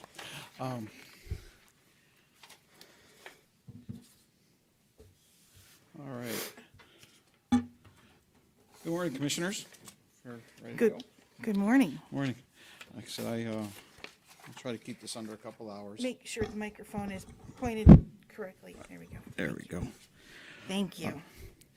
Yeah, it's kind of nice to actually have a meeting in person with people. I think the last time I gave a presentation, and I do a lot of them throughout the year, was last March or February, and then the shutdown. And I think that was actually to the Mayor's Association. So, in a lot of the meetings I do have are, I try to explain a lot of things we do in our office, and I want to touch on some of those things to start off here. Just a quick overview. With my general fund related duties, obviously in two sides of our office, being a lot of the general fund and then my real estate side. But first thing is the bookkeeping section area. Again, under House Bill 197, we couldn't shut down. And in 2020, we were as busy, if not busier, than we've ever been. And, proud to say we've cut about 70,000 warrants a year, didn't miss one. And we had to pay the bills. We had to pay our vendors. They have to keep working. They have to pay their own employees. We take that very seriously. And I think we do a really good job. I do have some things that I hope to work with you in the future on that I've been wanting to do. I've been here 26 years. We've been with the Oracle Financial since 99, I believe it was. And a lot of things that we had hoped for back then and over the years haven't quite got to where we want them to be. I think we have some opportunities to make things more efficient. We're always looking every day to try to improve. And that's some things that we're going to work on. And one of the big things is going to involve the budget department as well as the purchasing department through iProcurement. I really want to go paperless. Been wanting to do that for 20 years. And we always kind of seem to get knocked down every year in that priority list. I think, I've talked to Budget Director Casey quite a bit over the time, and I think we're all, we want to do this. And I think it's going to be a good thing for the county. It's going to save us money in the long run. I've been talking to some vendors that we've worked with in the past. I was pleasantly surprised to hear that Northeast Ohio Sewer District, short drive away, actually is running Oracle and has a state-of-the-art iProcurement system that we might want to look at. And we already own the software, which is nice. Lucas County, I found out they are also on the latest, greatest version of Oracle. Hard to get over there with the pandemic, but we do plan on doing that to take a look to see how they're running their business. So there's a lot of things on the horizon that we're working at, but again, that's a big part is we're auditing 70,000 bills, 70,000 checks, It's a mass undertaking with very limited staff. Payroll, another general fund duty. We have around 2,200 employees, give or take, per payroll. Again, I have 3 officers. During pandemic, we actually upgraded to a cloud-based, web-based system that, again, we reduced the cost there. Don't have to worry about a server any longer, more secure. Again, we're still learning the process, still learning the capabilities of it. I think there's some other benefits that the county can experience going forward. I think it has a good HR module that we can look at. Again, 2,200 employees. Didn't miss a check. Well, actually, all direct deposit. So working there. My tax settlement department, again, it's a general fund obligation that, again, they are the last resort. The checks before they hit the door to the political subdivisions hits that settlement department. They're balancing all the real estate settlement. We're looking hundreds of millions of dollars going out to all the different political subdivisions. And obviously very important to get that money to the schools because they are the biggest benefactor. Again, that is a duty of the general fund. I didn't put on here today on this slide, but secondary also have weights and measures. They're checking all the gas pumps, all the scales, and the nice thing about Lorraine County is we're continuing to grow, and we have a lot more business, a lot more gas stations, and you have to check every pump, and we have to validate that people are getting what they pay for. There are some things on the horizon that my Auditors Association has been working on with legislators, but they are still looking to possibly mandate fuel quality testing. And I fully support that. We are one of the few states that do not have that. And so it tends to think that maybe we do not always get the best gas because there is nothing that mandates us to check it. If that does come to fruition, then we're going to probably have to look at potentially buying some equipment down the road. But again, that's something come from the state, and I'm sure it's going to be one of those unfunded mandates that we oftentimes get. And we also have the licensing divisions, which they're cigarette license, junkyard licenses. So again, those are all functions that I cannot use real estate funds with.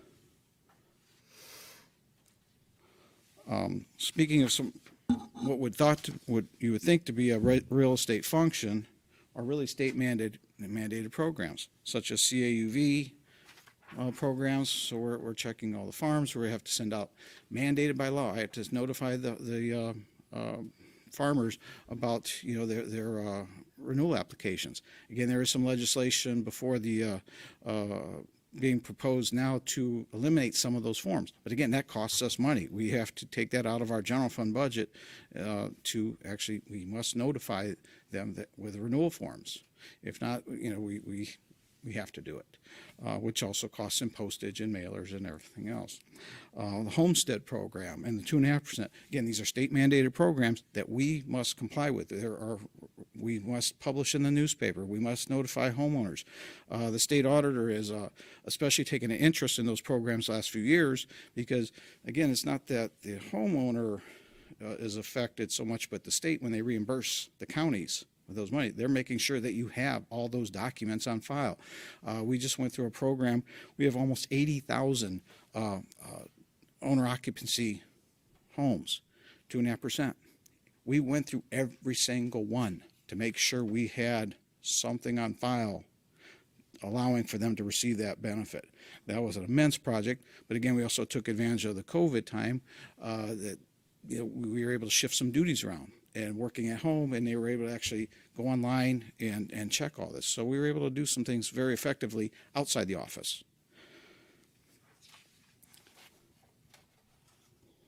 So what I did here is, and I realize that you went back to the 2018 budget and can use that for the 21 template. And again, I started to look at what I have submitted over the last few years. Because I realized in 2018, and we'll show it briefly, but the actual expenses were down in 18 because we had a couple carryover purchase orders that didn't get paid until 19. And I know there was some pending requisitions through the board at that time that they pushed it off into 19, which will show why the 19 numbers went up.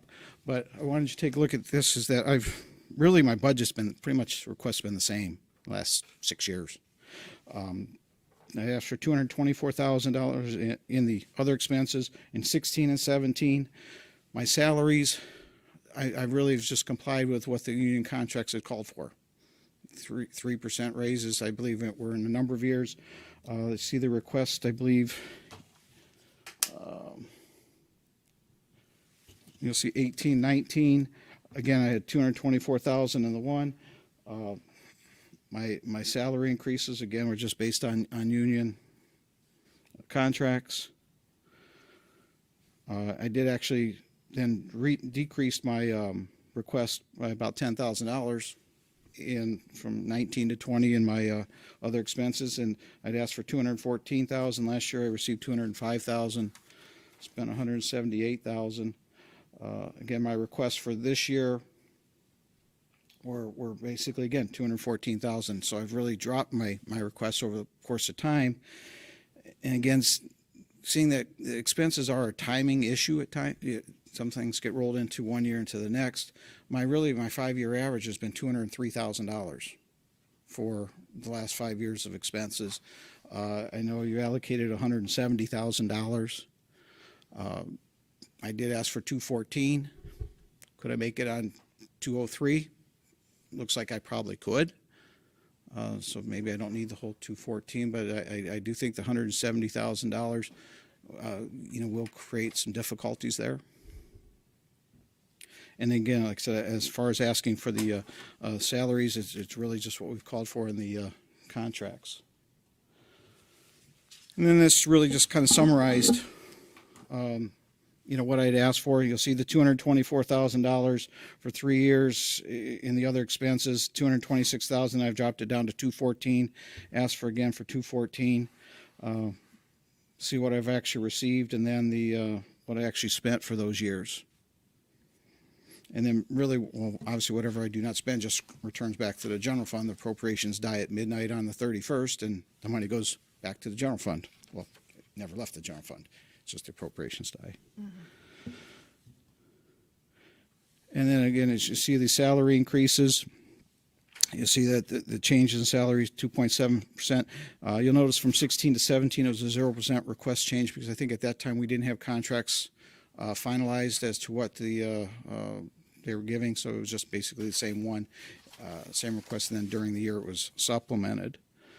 You see that in 19 and 20, the state legislators graciously gave elected officials increases, which was my first time in, I think, 6 years as auditor. I was frozen, and I finally got a little bit of a raise, which then affected 19 and 20 increases as well. So as all elected officials did get that increase. So that's really what I have done. I'm pretty consistent over the years, asking for what I have and living within my means. I've not come back to the board saying I need, a lot of extra money, unless obviously there's something, like I said, on the horizon, maybe a fuel quality testing or something out of the ordinary. I'll come back to the board and ask for. I know that was really quick, but I appreciate that. Thank you for the presentation, Auditor. And I want you to know I do appreciate your efforts to use technology and embrace technology in order to save the taxpayers money. Appreciate that. Every day we look to be better. Every day. And hopefully more days than not we get there, and we're always trying to brainstorm. I have a team, and I always say, you're not going to hurt my feelings by telling me something. I know what I think. I want to know what my employees think. And then we kick it around. We say, well, and again, that's where being around 20-some years, I say, well, we tried that back then. And there might be reasons why it didn't work back then, that those roadblocks are gone now. Or somebody else has a little better mousetrap to build, we say, let's try it. And I just think that's how we get better. That's how we grow.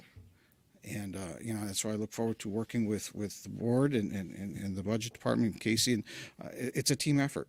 We serve the taxpayers, not ourselves. We serve the taxpayers. So it sounds like your staff worked throughout the whole summer then? Did you have to lay anybody off, or did you basically, Did not miss a beat. it sounds like it. And we continue to, I have half the staff working at home, half the staff working in the office, and then they rotate. The worst thing that happens is if I had everybody in the office and one person goes down, then I could lose a whole side of the office. We can't afford to do that. And I think it's worked out real well. I was very proud of the way we were able to mobilize and get offsite, because you always talk about disaster recovery, disaster planning, and I've told the state auditor this on our conference call the other day. I think we passed. I think we passed that test because we did not miss a beat, and we continue to do so. And I think even once we get through this pandemic, I probably will have still some form of being able to work outside the office. I found that sick time has been reduced because now people can actually, first of all, we don't want you coming in the office getting anyone else flu or be it even COVID. But if they feel well enough to work, but just not well enough to come in, now they have the ability to stay at home and do the work. So we're getting more productivity that way, less sick time usage. So it has worked out pretty well that way.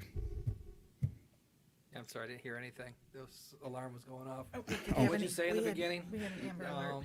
Well, basically, we've not missed a beat. Were you working, people coming in, or were you doing, I heard parts of the conversation, so was it split shifts you were talking about? or Well, what were you doing? I have split staff. So half the staff stays home and does their work at home. The other half's in the office, and then they flip Oh, okay. Were you doing it like every other day, or every other week? every other week. Every other week? Yeah. And even then, they can have different hours. It just gets your 8 hours in. And I think it's helped out a lot with daycare, childcare, so forth, because, again, a lot of people have the younger kids. They didn't want their grandparents coming over and potentially getting ill. Well, The best again, I thing think is it's you really didn't lay helped. Anybody off? No, Okay, that's what I was trying to find out, so. no, did not. And then we did a lot of, we believe in cross-training. And that's how we made it through. Everybody knew everybody else's job, and it really worked out well. Oh, cool, I appreciate you. Commissioner Moore, can I interject? I'm done. Are you still doing the staggered shift? Are Sorry, you still doing the staggered shift? doing the? Like, you said you were, some are working Oh yeah, we're still still- split until. split. Again, we need to keep the staff safe. We need to do our jobs, and we have it they'll set up outside. People, phone set up outside our office. People come in, they'll call on the phone. We come out and wait on people. We've been able to continue that, but I want to keep half the staff at home, half here until we get through all this. I'm using the word staggered, you're using the word split. So you have found a system by doing it that way that is successful for your department. Yes. I think that's wonderful. And I think we talked about this at other board meetings with Job and Family. We'll just pause for 1 second. Okay, and we talked about this at other board meetings with Job and Family Services. So it's great to hear you come and tell us what a success story you're having as well. Appreciate, and I do want to acknowledge the board. I appreciate. I saw the schedule the other day. I talked to Mr. Williams about it, where they're going to start sanitizing or start spraying the offices. I do certainly appreciate that because it's been a tough year on all of us, not just mentally, and to deal with this. And I'm sure I know my staff's very appreciative because it helps them feel safe and helps them feel a little more comfortable in the office. Yeah, it is. Do appreciate When that. I went over the spreadsheet for the CARES Act funding, it was a little disappointing to me that more attention was not paid to our employees in this building with regards to that. But we are rectifying that now. And we do appreciate that. Thank you. Thank you. And a lot of the things that were done in the buildings are based upon requests that were also made, and I think efforts are made to put in shields. And the issue that everybody ran into as it related to making the changes was the first round had to be encumbered by October 15th, and we found out about the dollars in, what was that, late August, I guess. And so we had a very short window when you're trying to go out for bids and contracting and make changes to ventilation systems and everything else. There's a lot of time involved with that. So there were some logistical things that, based upon the way the COVID rules were set up with that funding, that certainly made it difficult to do the kind of contracting that I think a lot of governments would have liked to have done. It would have been nice if they told everybody further in advance that we're going to let this go through 2021. That would have made a big difference. But I also know that your office has been working quite effectively remotely too. So I think there is proof that government workers can work effectively remotely. That's what you've found to be true? Oh, absolutely. And we know exactly how much work, what's getting done. We know. And you have assignments, and if people seem to fall short, then we have a You discussion. can quantify it, you know how it's going. I mean, Right. you've Yes. already, you're not reinventing the wheel here, so. No, we've always kind of done some type of time study to see what our expectations are, and I think that's a big part of it, is setting expectations for your employees. Right. And we have, I like to do more of them. It's a little more difficult these days, but we would have weekly staff meetings, or at least by departments. This is what we expect. This is where we're going. This is what we're doing. And I think it seems to work out real well. Okay. We'll stay on top of the Nexus people as well too. I know They we just don't talked wanna about that pay. at the meeting, but I mean, you did a good job with was it NRG over in Avon Lake, and these utility companies are always trying to skirt around what their values are. Well, it is a challenge, and we're and that's one thing I like. I'm now an officer, or been an officer the last couple of years with our State Auditors Association, and so I get a lot of the inside discussions, and I get to meet and talk to our legislators a little more, and which is a good thing to have. But yes, the Nexus is, we have some issues there, and Oberlin schools are, a number of school districts are hurting from that. But I have a lot of cases. I have Green Circle growers still, it's been almost 2 years since I've heard from the Court of Appeals on that. Again, that's going to be a landmark case. That's going to affect everybody throughout the state. So all these little things that, not little, major things that are there, and our Board of Tax Appeals cases have not been heard for the last 6-8 months. It's been shut down, and that's caused a ripple effect. So there's a lot of work backing up, not because of what we're doing here, but at the state level, and it's creating a lot of issues. And so the board's also where we're getting ready to do an update for our values this year. We're going to do it in-house. That'll save us $200,000. That will do that. And we're ready to go, but now we're waiting on the state to give us some direction.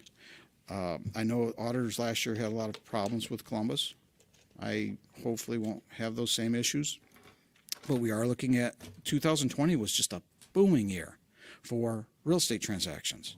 And looking at the month of January, we're already off faster pace this year than we were last year.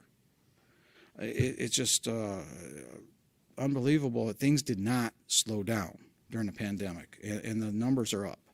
So, values will more than likely be going up for the 21 payable 22 year.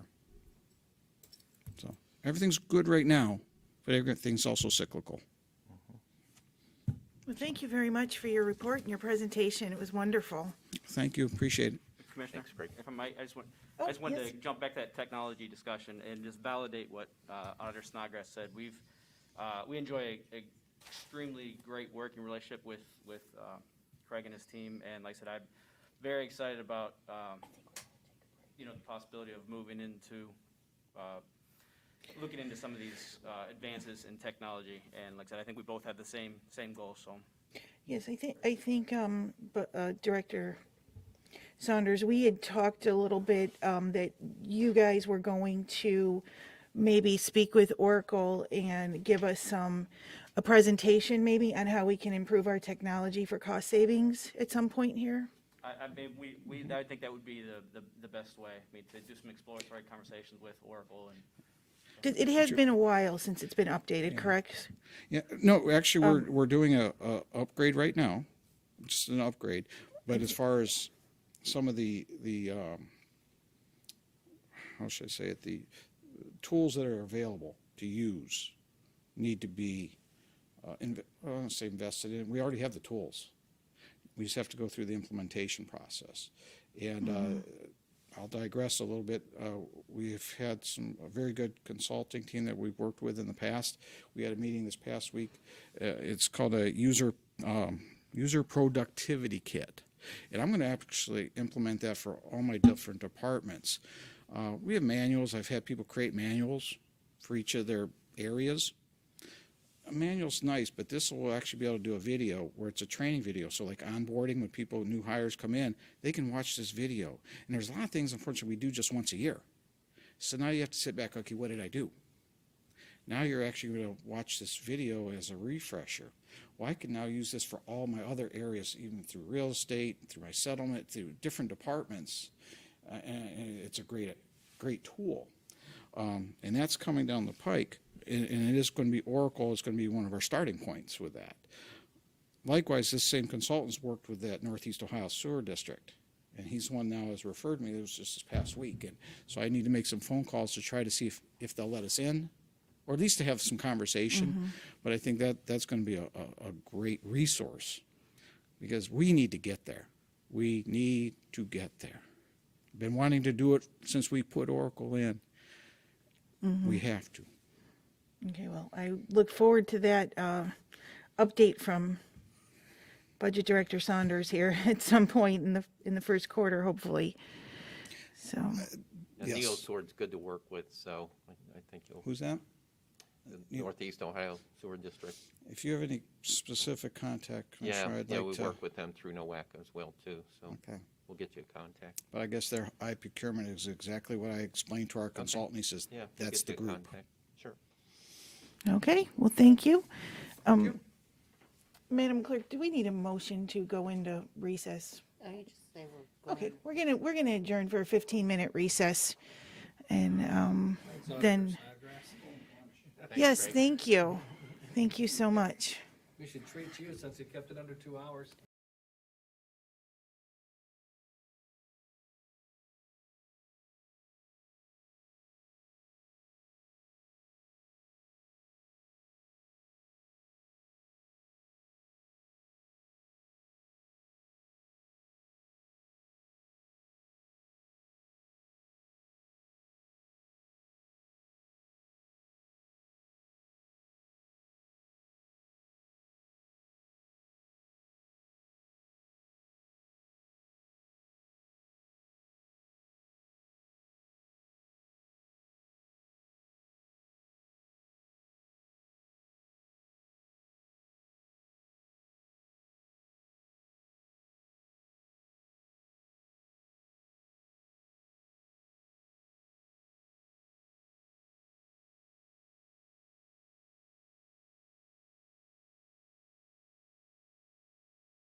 where I'm at.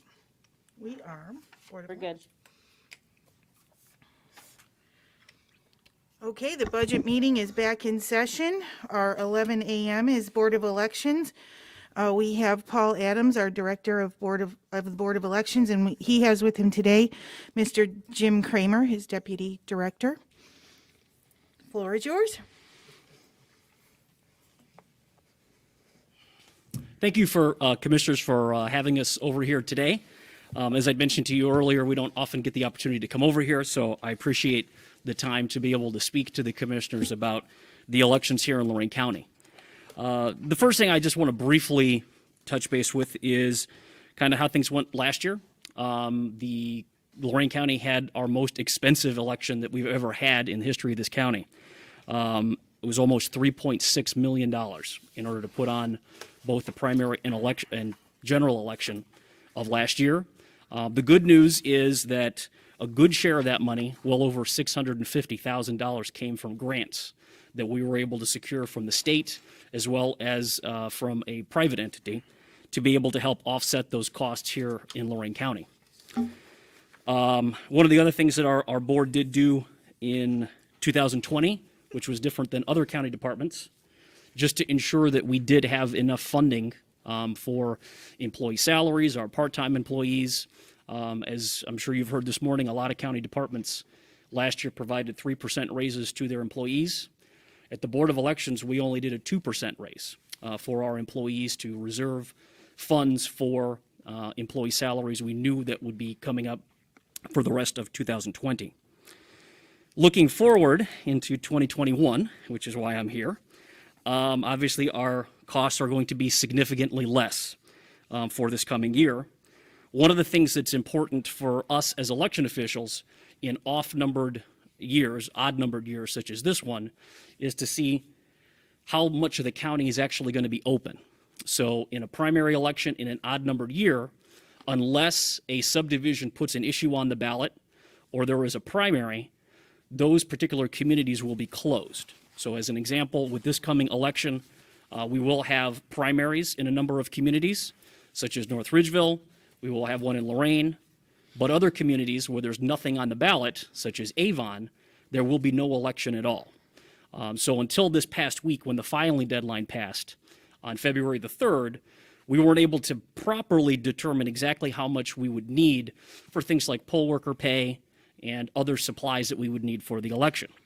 Now that that's passed, I will tell you, looking at the new temporary budget that was sent to me by our budget director on January 6th, that includes a reduction from the initial temporary budget of $50,000 for booth worker services and a reduction of $40,000 for printing and advertising.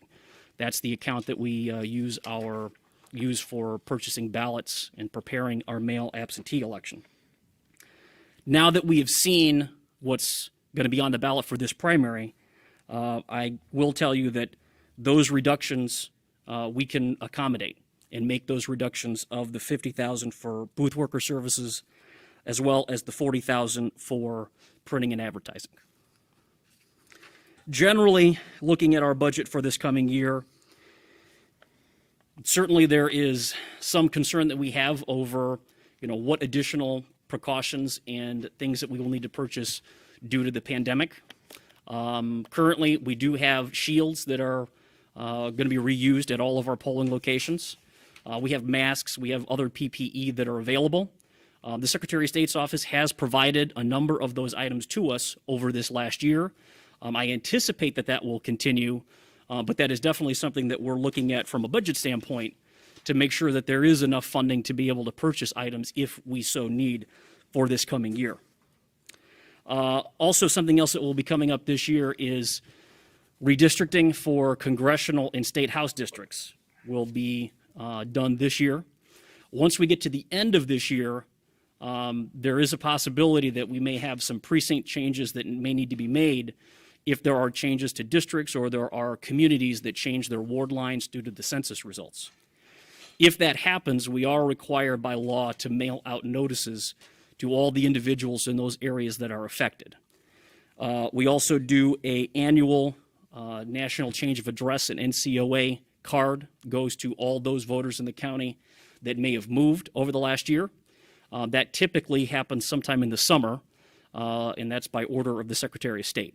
So that's something else that we will be looking at this coming year. I just mentioned that because if you were to look at our postage and advertising and printing, that might look higher than what you would normally see in a off-year election. But keep in mind, there are additional mailing costs that we may have going into this coming year, as well as not knowing exactly how many people are going to decide to continue to vote by mail. Obviously, we saw last year a record number of people in Lorraine County and in the state of Ohio vote by mail. This year, we are anticipating those numbers to come down significantly, but right now, trying to determine exactly where that's going to be, we'll have to kind of see how things play out this year. I did want to mention also that in this election year, since it's an odd election year, most election costs this year can be considered what are called chargebacks. So that means those communities that put those elections on the ballot will be charged for the vast majority of the cost of opening the polls in their particular communities. With that said, a few years ago, probably closer to 10 years ago, now Jim and I've been at the Board of Elections now for 11 years, we had a previous conversation with the commissioners that in order to alleviate the issue that boards of elections have previously had with comp time, in odd year elections, that we could pay our staff overtime pay, but that cost could then be used as a chargeback.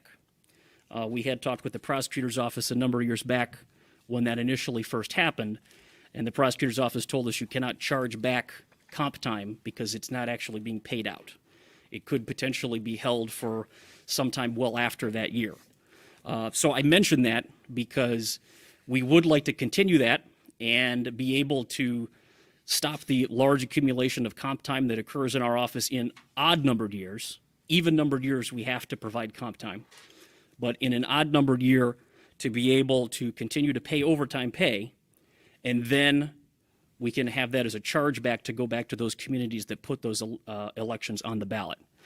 Typically, we've made a request to the commissioners sometime in the fall, once we have an idea of what that total overtime cost would be, and then we would ask for that additional funding. But once again, that would be added to the chargeback to those communities. I also did want to mention, I believe our budget director included in your packets a letter that was sent to the commissioners back in November. One of the things that has taken up a large amount of time for election officials here in Lorraine County, as well as across the entire country, has been cybersecurity and increasing security in elections offices. Over the last couple of years, the Ohio Secretary of State has issued very large and very complicated directives on security. We completely support these additional requirements on our office. I mentioned in the letter here that last year's security directive began with the statement the security upgrades contained within this directive are significant. Requirements of these security directives include monitoring internal and external traffic of all Board of Elections devices, annual application for and participation in 6 Homeland Security programs, monitoring and acting upon daily emails that we now have that come in from federal and state agencies to be able to monitor and make sure that our election system here in Lorraine County is secure.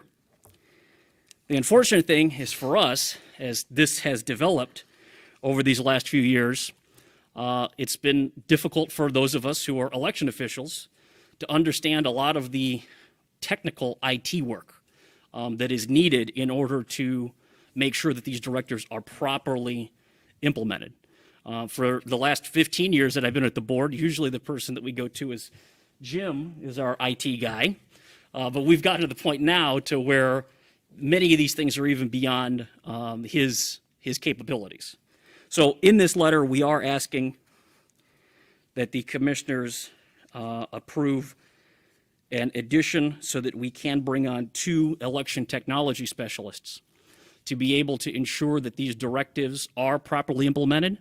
And I will say that these positions will be very busy over the next year, because we're just recently informed by the Secretary of State's office there's another large security directive that is coming down from the state that we will have to comply with.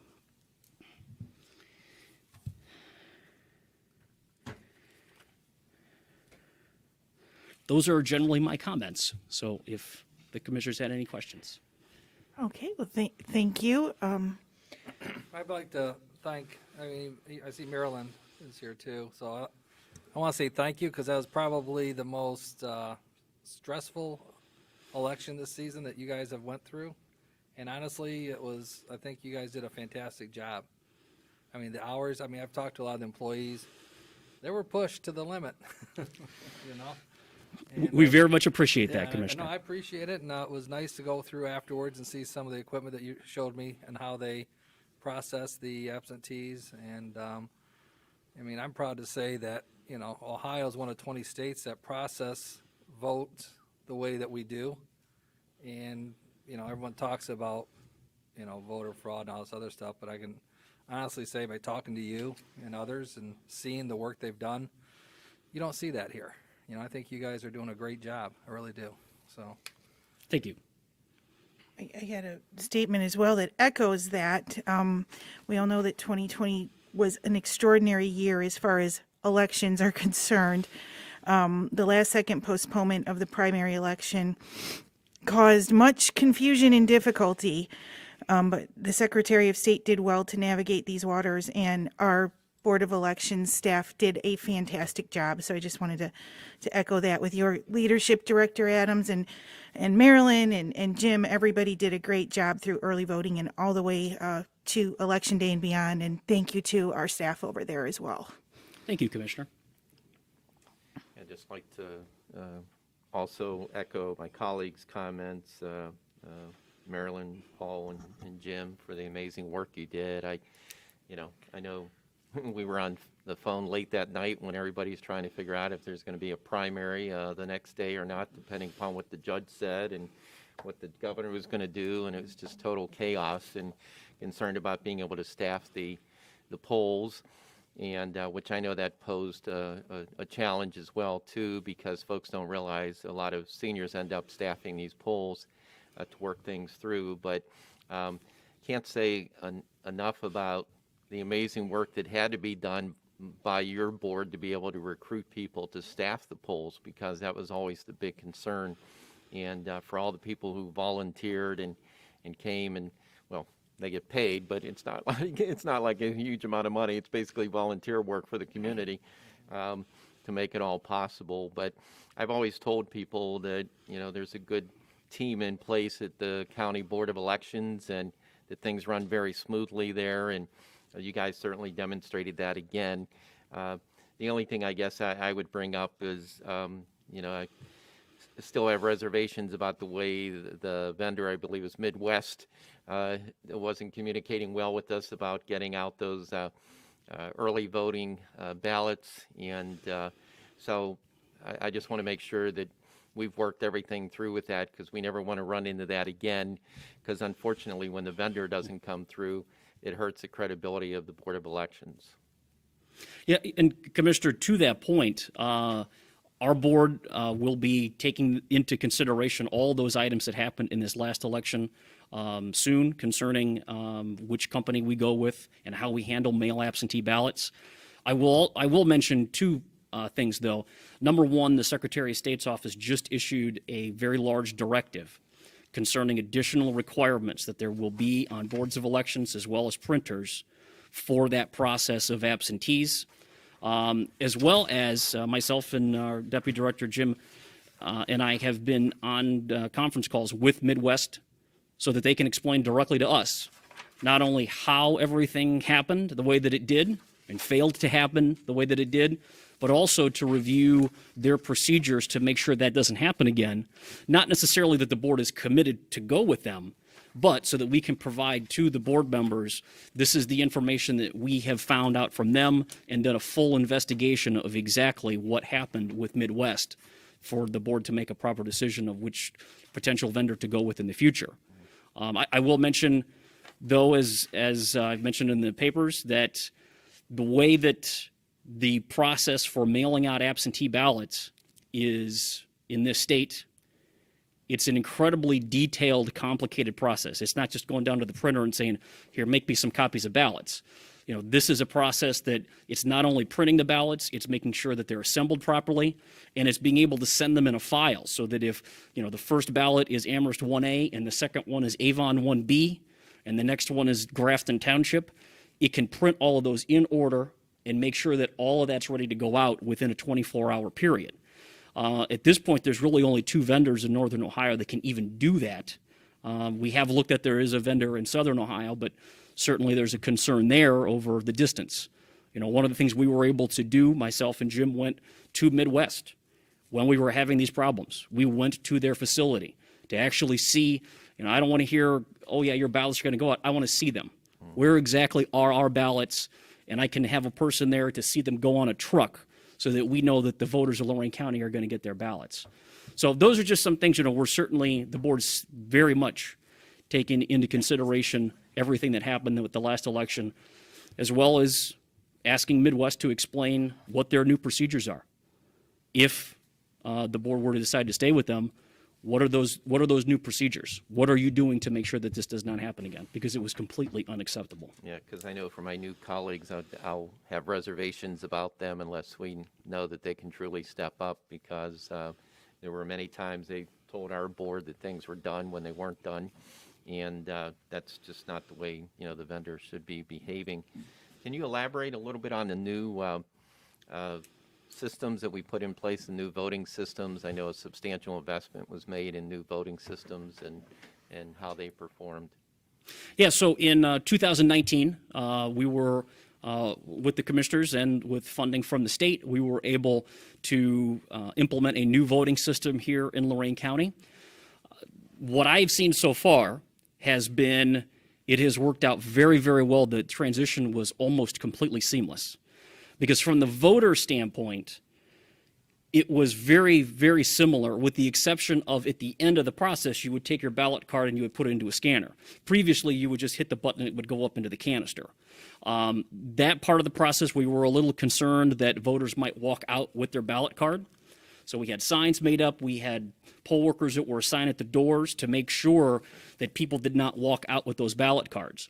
In 2019, for the primary and the general, we did not see a problem.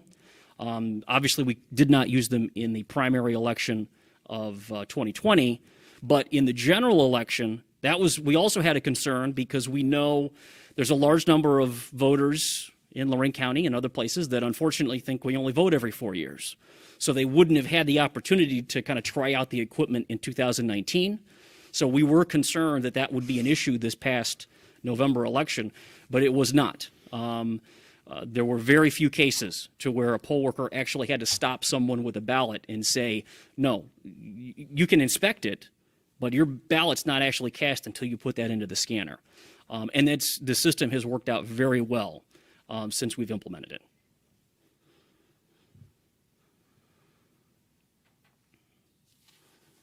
There was one other item, if I could.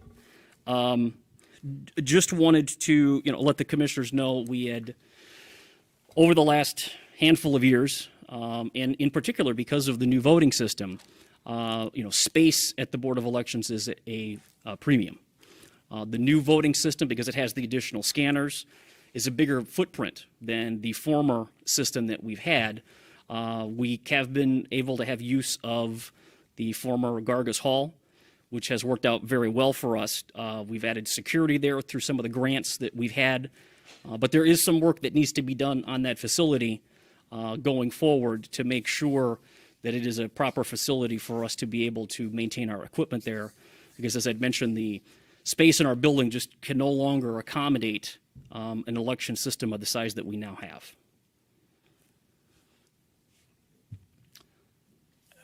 That's all I have. appreciate it. Thank you, Commissioners. A question, Yes. Director Adams. I do recall we talked about the placement of that drop box and that the construction guys had put it in the wrong spot. Has that been fixed yet? Because I know there was an issue in the primary, the location of that box. Yeah, so the Dropbox has not been fixed yet. The issue there is the way that it was supposed to be laid out with the new concrete is it should have been on a flat pad and back off the sidewalk so that if somebody was in a wheelchair, they could get up to the Dropbox and drop in their ballot without being in the flow of the sidewalk. When the contractor came, they put it on an angle, and now the Dropbox has been placed right in front of the sidewalk, so it still does need to be, that pad needs to be leveled off and put back so that a handicapped person could get up to it without being in the flow of the traffic on the sidewalk. Okay, if you're having any issues with that, please make sure you're getting with Director Gross on the facilities management so we can get that done. That's very important. Certainly. Thank you. Thank you. All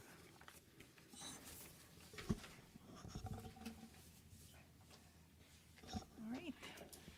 Thank you, Board of Elections team. We appreciate it.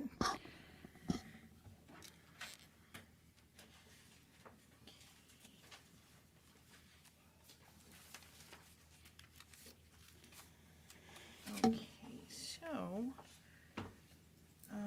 we have rescheduled the prosecutor for the last slot on Thursday, which then brings us, we are 4 minutes to the veterans.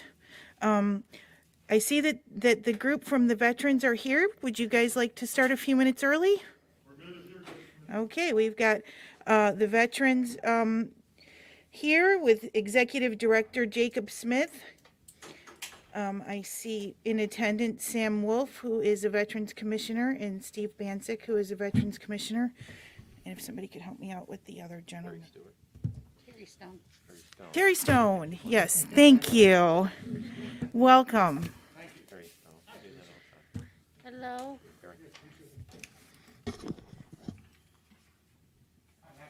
Hey, sir.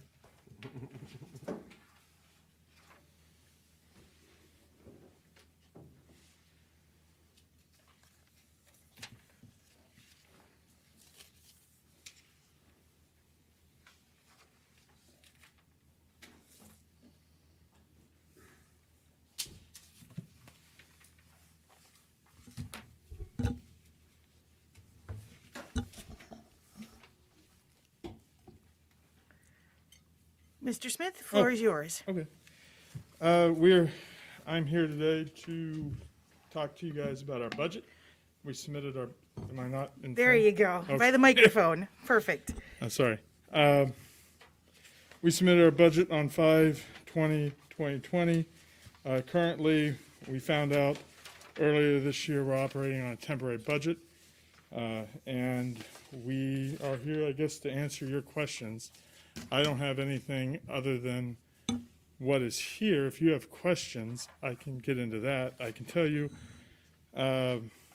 we checked with the county auditor last week, and our millage by ORC has increased to just over $3.9 million. So that's, I'm here more to answer questions, I guess. Yeah, so usually what the other elected officials are doing, and I know you're not an elected official, you're a board, is they just kind of go through their budget Oh, and that's present reasonable. what their needs are. Yeah. So if I you can want to do just that. go ahead and start that way. So I'm going to be talking about our budget our submitted budget that we submitted in May of 2020. I mean, I can go down and read off what it is. If you Whatever have you're questions comfortable about with. something specific. Yeah, typically we just let you talk, and then Okay. once you're done with your presentation, then we'll ask questions. Yeah, Whatever so, you feel I mean, comfortable with. I'll go from the largest to the smallest, I guess. The largest part of our budget, we asked for $2,874,000. $1.5 million of that is for Lorraine County Veteran Relief. We use that in a number of ways. We help veterans, their dependents, and those who are eligible for the assistance according to ORC 5901, we pay some of their rent, some of their mortgage. We do food vouchers. We also can pay utility bills, insurance bills. And basically, if a veteran is in need and they can demonstrate a financial need, we, as the Veteran Service Commission, can help them out with that. ORC gives the Veteran Service Commission great latitude in how assistance can be given to veterans. We are actually looking at trying to find new ways to help veterans in ways that we never had before. This past year, we started to run across problems that we have not seen before. For example, sometimes someone needed a pair of work boots in order to start their job.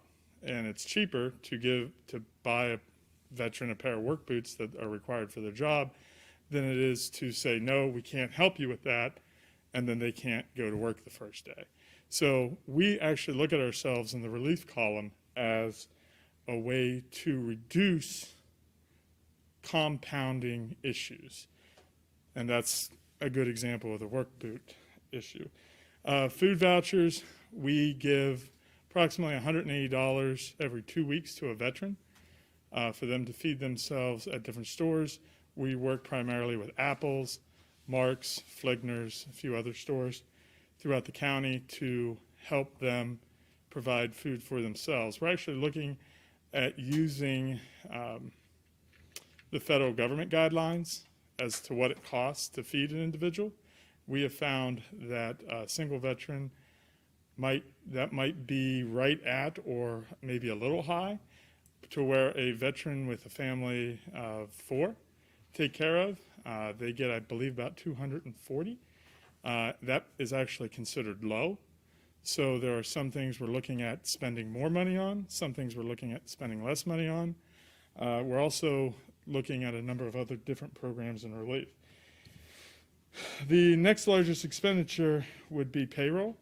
We are actually looking to expand some of our payroll. We already have. Overall, though, since January of last year, our payroll has been pretty much static from what it has been. However, we are looking at trying to hire some new employees. One of the things that we are allowed to do the board has discussed is working with the courts. We have the ability to hire someone that actually never would really come into our office a whole heck of a lot. Rather, they would work almost exclusively with veteran treatment courts. So those are some things we're looking at doing. The next largest item on there would be the contractual purchase. $250,000. That's a heck of a lot of money. And the majority of that money actually goes to contracting with a county business called Life Care. Life Care currently transports our veterans to and from the dialysis appointments. Some of those veterans are in need of that level of care for dialysis treatment. However, I feel, and I have our transportation coordinator taking a look at it, some of them don't need that level of care to have Life Care do it. So we are actually looking at trying to cut that down. On average last year, probably just under $20,000 a month was spent on Life Care. We want to try to reduce that by $5,000 a month. However, that requires us to possibly hire more drivers or increase the number of hours for drivers overall. When doing the math, it cost us about $110 to pay for transportation for one person to go to dialysis and back through Life Care. My drivers can do that for about $60 a round trip, so you're talking $50 a round trip saved. So we're looking at cutting that down quite a bit. The grave markers, that would be at $75,000. According to ORC, we have the responsibility to help decorate veterans' graves throughout the county, a worthy cause, I think, by anyone's definition. So a lot of that money goes to actually buying small flags that go on the veterans' graves during Memorial Day. That, up until a few years ago, when my predecessor, Terry Stone, which is here today, he started, we were spending about, what was it, 80? Sometimes I was around 96,000 when I first took over the job. And he has reduced that down by $20,000. We are looking to reduce that even more by having the veteran groups that put out the flags collect the flags and inspect the flags to see if they're in what the military would consider serviceable condition. If they are, they would be kept till next year and replanted, and we would only replace the ones that are deemed no longer serviceable. So we're trying to kind of cut that down. However, in its place, as you probably all well know, in Elyria, as you're driving, you will see a lot of flags in the summer and in other cities throughout the county as well, a lot of American flags. So we spend money on that to help different cities and townships throughout the county to celebrate Memorial Day, 4th of July by providing those flags. ORC allows us to do that. We feel it's a very important thing. The other big expenditure in grave markers are quite literally grave markers themselves. So if you go to a cemetery and you see a bronze plaque saying World War II veteran, Korean veteran, we have all the way to the revolution through Iraq and Afghanistan. We also have peacetime veteran markers. We provide those to the veterans of this county at no cost to them.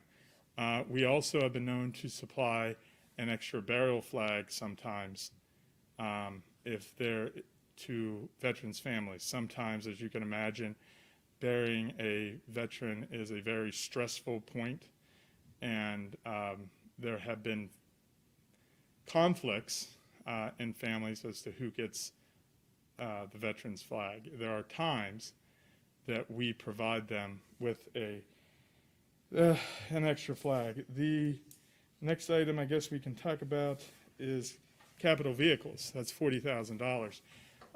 We're actually going to be transferring money, and that's one of the reasons that later this year I will probably be coming back to the board to ask for full millage to purchase new vehicles. Right now we have $40,000 in there. The commissioners have decided to purchase a new vehicle. It's a Ford Transit. It will be used primarily for the Wade Park Run.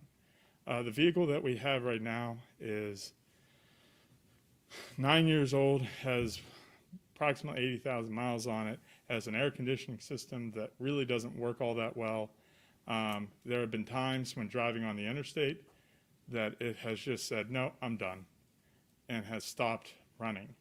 Luckily, there was no major issues. They just kind of glide over to the side, start up, and keep going. The other issue we're having with it is that it requires about $5,000 worth of brake work. As it sits, it's worth about $6,500 if we put $5,000 into it, according to one of the dealers here. If we put $5,000 into this vehicle, it'll be worth about $11,500. And the final problem with it is it doesn't fit everywhere it needs to fit when it goes to the hospital at Cleveland. So that would be that. We'll do the PERS. That's pretty simple. That's $86,000. That's a requirement for everybody. The vehicle repair and maintenance, $15,000. I believe we stayed pretty close within that last year. We're hoping to stay pretty close within that as well this year, especially since we've bought a couple vehicles last year and one this year. So I don't see a big issue there. Advertising and printing, there has been a constant stress, I believe, for the past few years between the county commissioners and the Veteran Service Commissioners about how much we were spending on advertising. $250,000 to advertise in Lorraine County to 22,000 veterans, according to the VA's number, probably closer to 26, is a heck of a lot of money to spend on just on advertising. The board has recognized that, and so have I, so we have reduced that by quite a bit. We already sent out one newsletter last year. We're going to be sending out another newsletter probably sometime in March as well. There's a number of little items in here.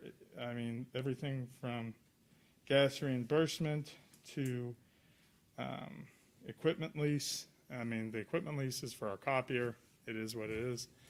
I mean, I've really kind of hit the major items. If there's anything on there that you have specific questions on, I can take those. If you want me to go through every item, I will, but we'll probably be here for another 40 minutes.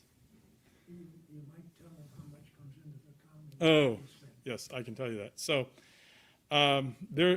there's been a question as to whether or not the Veteran Service Commission is a revenue-generating organization for the county. And the answer is it depends on how you look at it.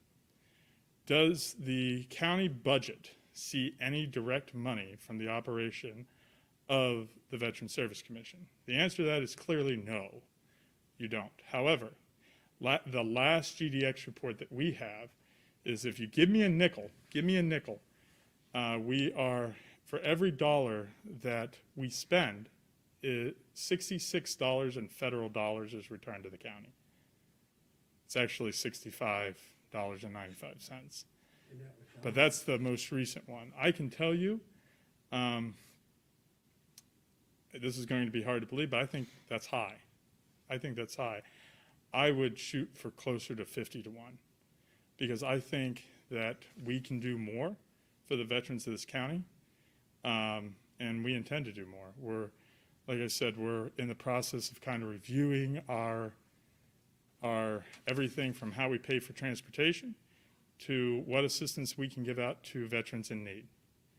So it's my goal is not to drop below 50 to 1 on that ratio.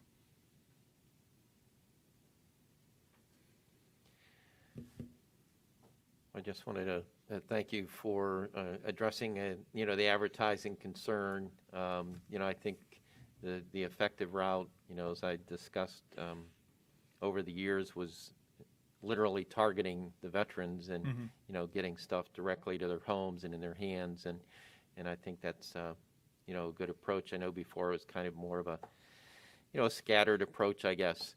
But it's just when I heard advertising on Cleveland media, I kept thinking, boy, that's got to be pretty expensive, and that hits a lot of folks outside of the county. But so, I'm glad that it's more targeted to the veterans. And plus, with these mail lists and everything, you can identify who the veterans are and get the direct newsletters to them and the information, and I think it can be, more effective. Also on the dialysis front, thank you for taking a look at that. Obviously, at the end of the day, you want to make sure that the best service can be provided to the veterans. I just don't want it to be a cost-saving measure, a cost-cutting measure, if it's not going to work out logistically well for the veterans. But thanks for taking a look at that as well, too. Keep in mind with the dialysis thing, and it's a win-win situation, because at the end of the day, like I said, I believe last I looked at it was about $110 versus $60 a trip. So that money that's saved, not only can we use for something else, but we're hiring all of our drivers. Every one of our drivers is a veteran. So we are actually paying a veteran to do that trip. So it's a win-win scenario. I'd argue win-win-win. The county's winning because they're spending less money. We're winning because we have more money to do other things with. And the veterans of the county are winning because there's a veteran getting another job. So it's something we're really proud of. It's going to take us some time to take a look at that, because I will tell you, I believe there are veterans that are in need of that level of care for dialysis. And you have my word, and I know the board would agree with me 100%. one thing you don't have to worry about is we will not ever sacrifice the care of a veteran to save a buck. If that veteran needs that level of care to go to dialysis, then that's what that veteran's going to get. There's no negotiating that. Good. Commissioner Moore, did you have anything? I do know there are a lot of veterans that are working at Life Care. My daughter works there. How many employees do the veterans employ right now? Let me see, we got 6 drivers plus transportation, that's 7. So 7 in the transportation department. We have 3 veteran service officers. We have 2 financial assistance people. Terry and me, I'm the executive, Terry's the deputy, so we'll say 2 directors. We have a receptionist and administrative assistant, and all those are veterans. Okay. We have 1 person in our employment that is not a veteran, and he is our janitor. Came from the Murray Ridge program. Mhm. Oh, okay.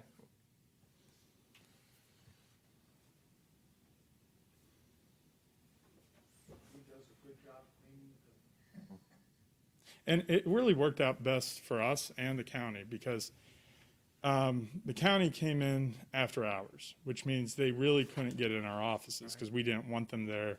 Because as you can understand, there's a lot of PII in offices. And now with this individual being able to work during the day, they can come in and actually sweep the offices and dust and that type thing, and with the employee there to make sure there's no issue.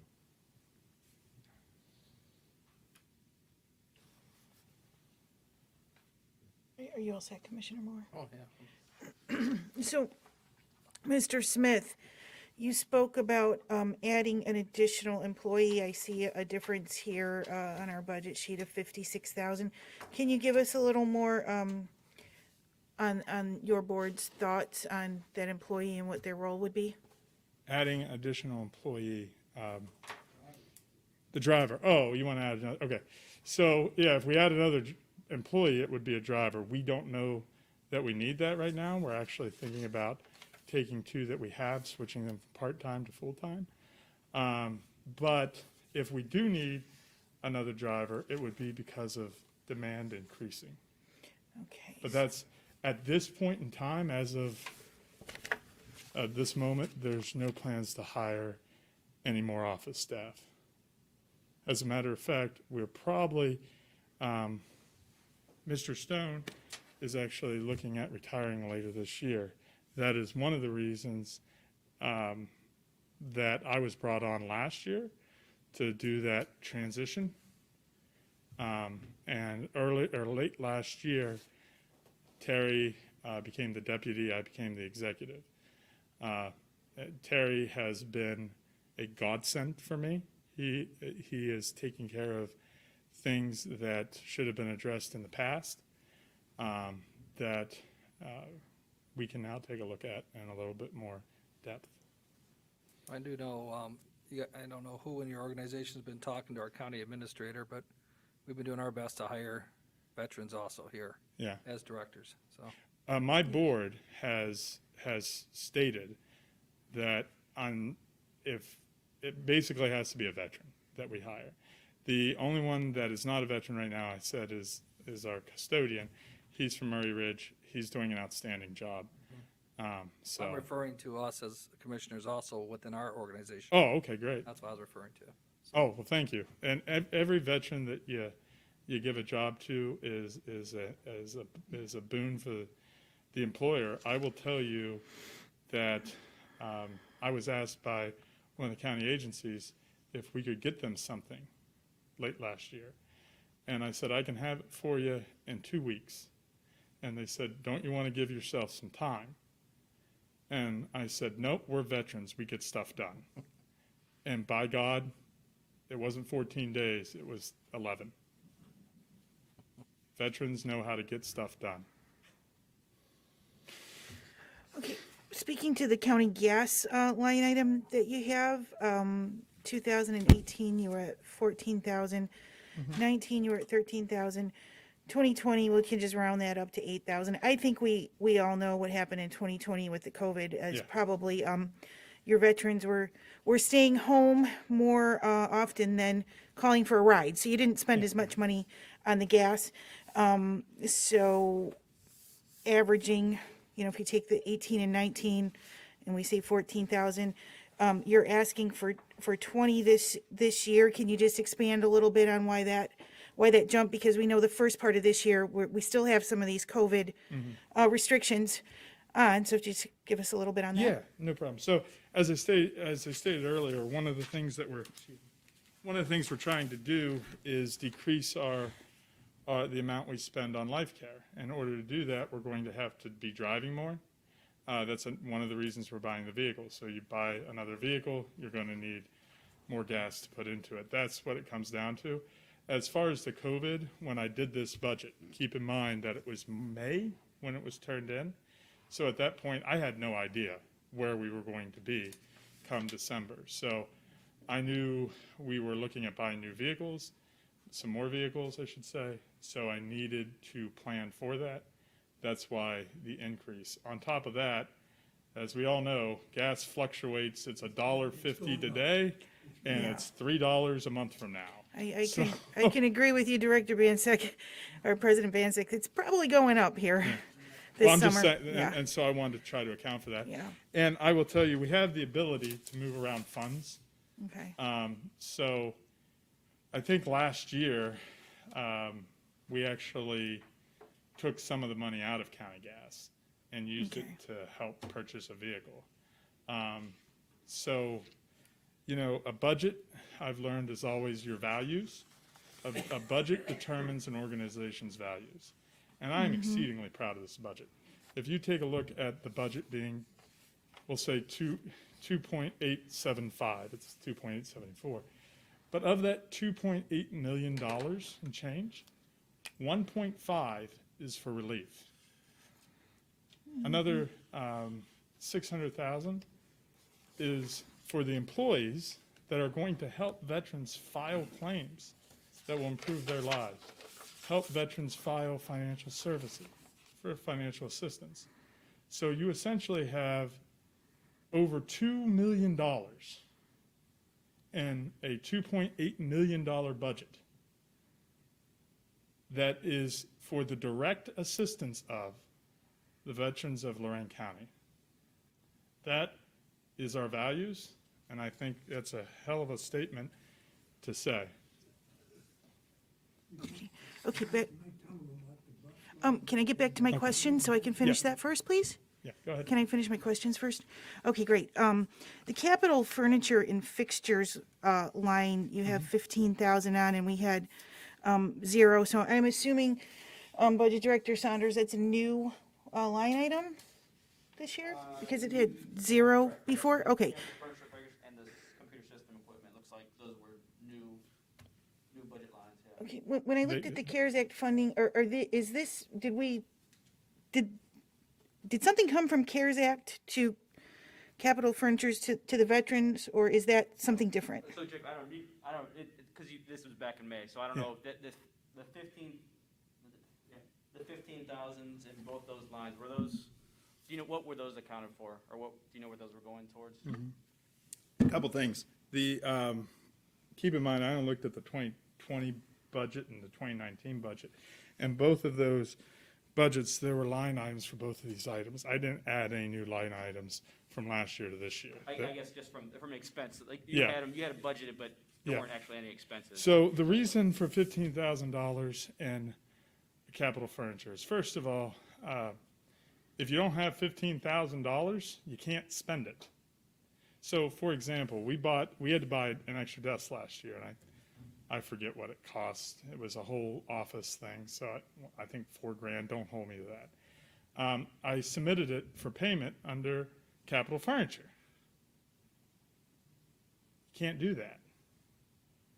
The only time you can use capital furniture is if you have a $15,000 bill, and per bill, right? So that $4,000, I believe, came out of equipment.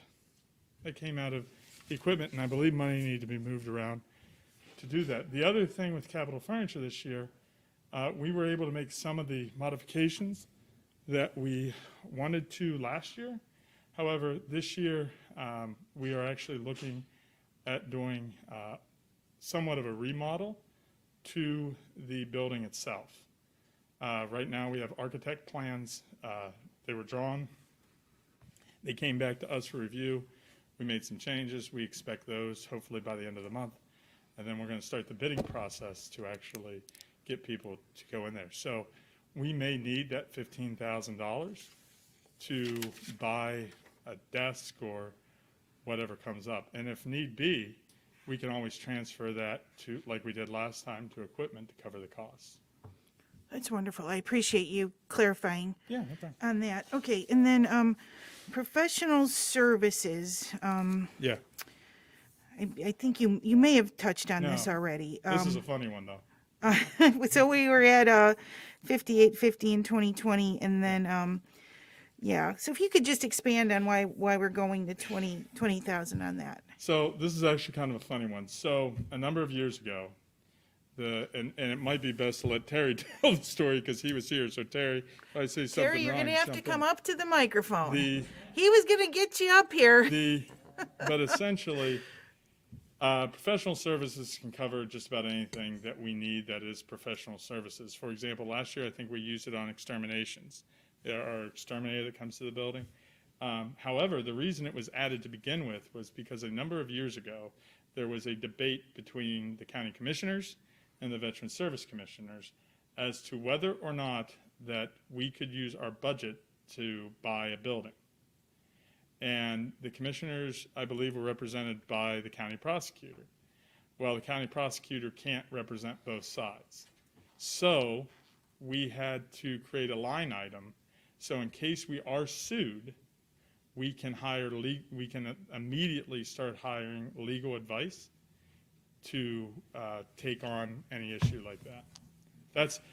That's the primary purpose. That was the only purpose that line item was there, was because the county prosecutor in some cases cannot do certain things for us. So, and if the money's not used and we need it somewhere else, it's shifted around. So.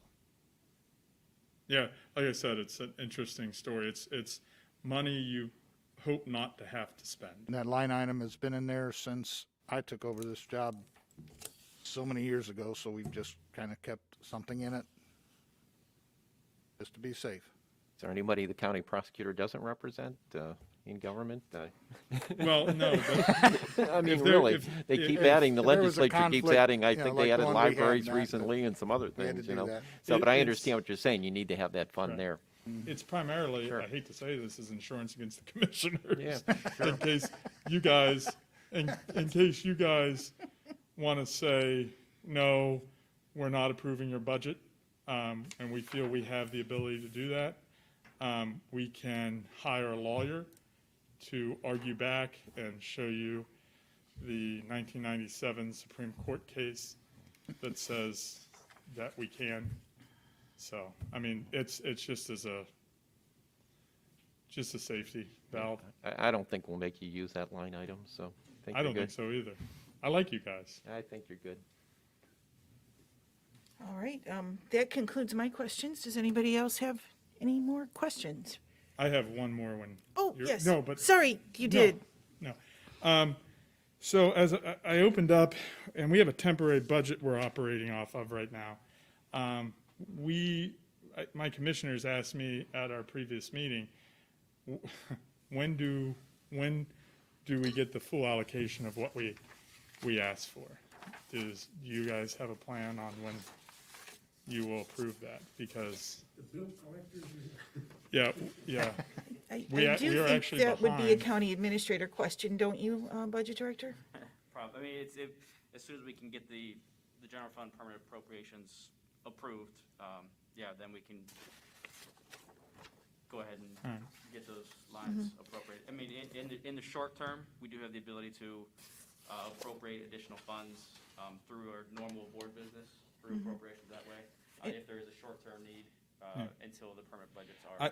I mean, And at the moment, Director Saunders and Administrator Williams did send an email regarding some CARES Act funds that are set to be released here very soon. So we are Hey, working on that.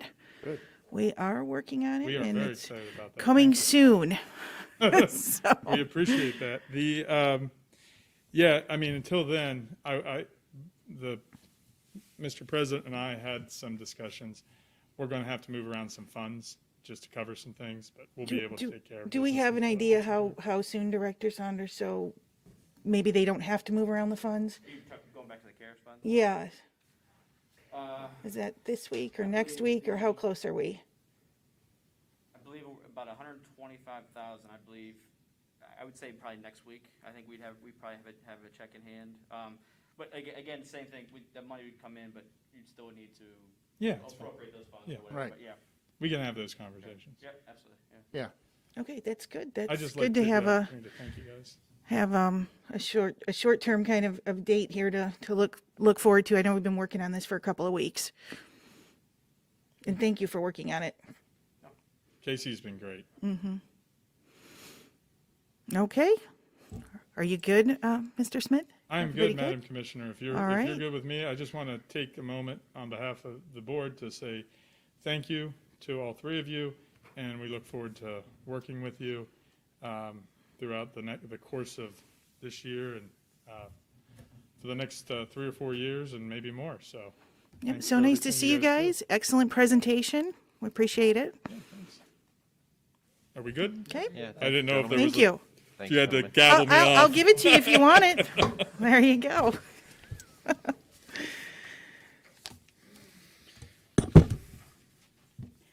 Thanks for coming in. Yep, Yeah, thank no you. problem. Yeah, thanks, Good. gentlemen. If you have anything, you can always call me. Okay. Yep. Sam, how are you doing? I got one regular shoe on finally. That's good. Left foot's still, there's a deep wound, so the new skin is growing over the old, or under the old, so. It- About 2 more weeks I'll be. It's nice to see you out and about. It's nice to see you out and about. But I'm glad you're getting better. It's hurting a little bit now because I'm walking. Yeah, gotta pace yourself. Yeah, I got taxi service though, so. That's good. Very good. We'll see you later. All right, take care. Hey, guys.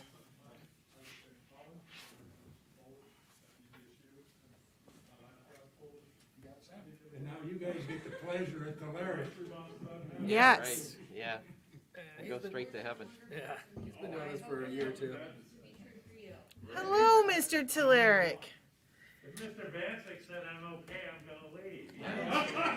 He said he was gonna do the presentation for you. He said something about personally guarantee your funds.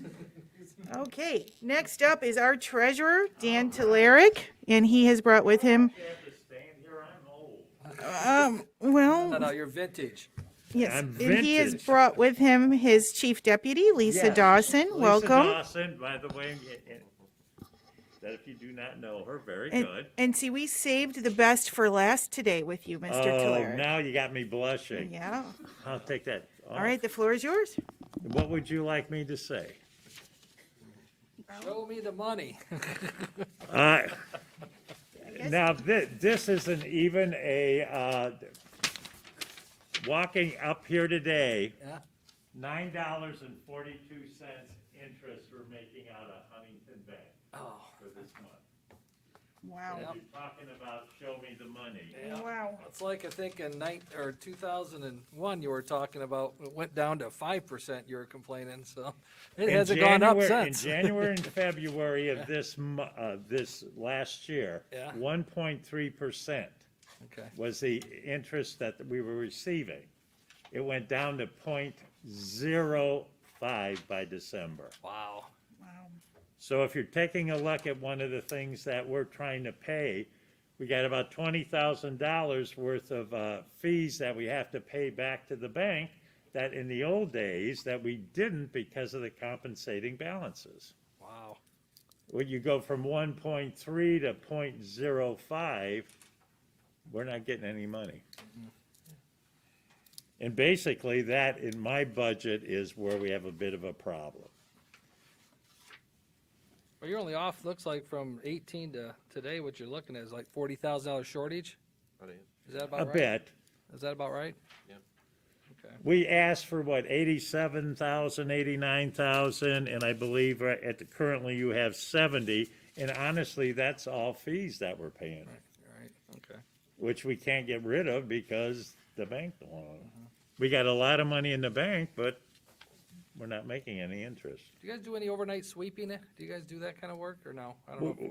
At the There's no moment, money the- there, to but, be you know. very honest with you, the banks do not want our money. Okay, that's what I thought because of the regulations. And there's big talk about that are gonna have negative interest. Wow, see, I wondered if that's coming. They've been, It's been for last about 6 months, they're kind of kicking around the idea about a negative interest. wow. And very seriously, you go from 3, 4, I guesstimated. Now, remember, when we're taking a look at what I asked for, our monies was back in May, I thought we could get $1.3 million interest earning. I don't know if we're gonna be able to do that. We're It probably gonna might end be up- about 1.1, and we're gonna go from like $3 million down and blah. That's a lot of money when you talk about it. To the fact, we'll probably have to end up paying to have it there. Pardon me? Then we're gonna have to end up paying to keep it there, you know? That's where we're the headed. negative interest we're all talking about. We got a lot of money in the bank, and right now we're collecting a lot of money, but we're not getting any interest.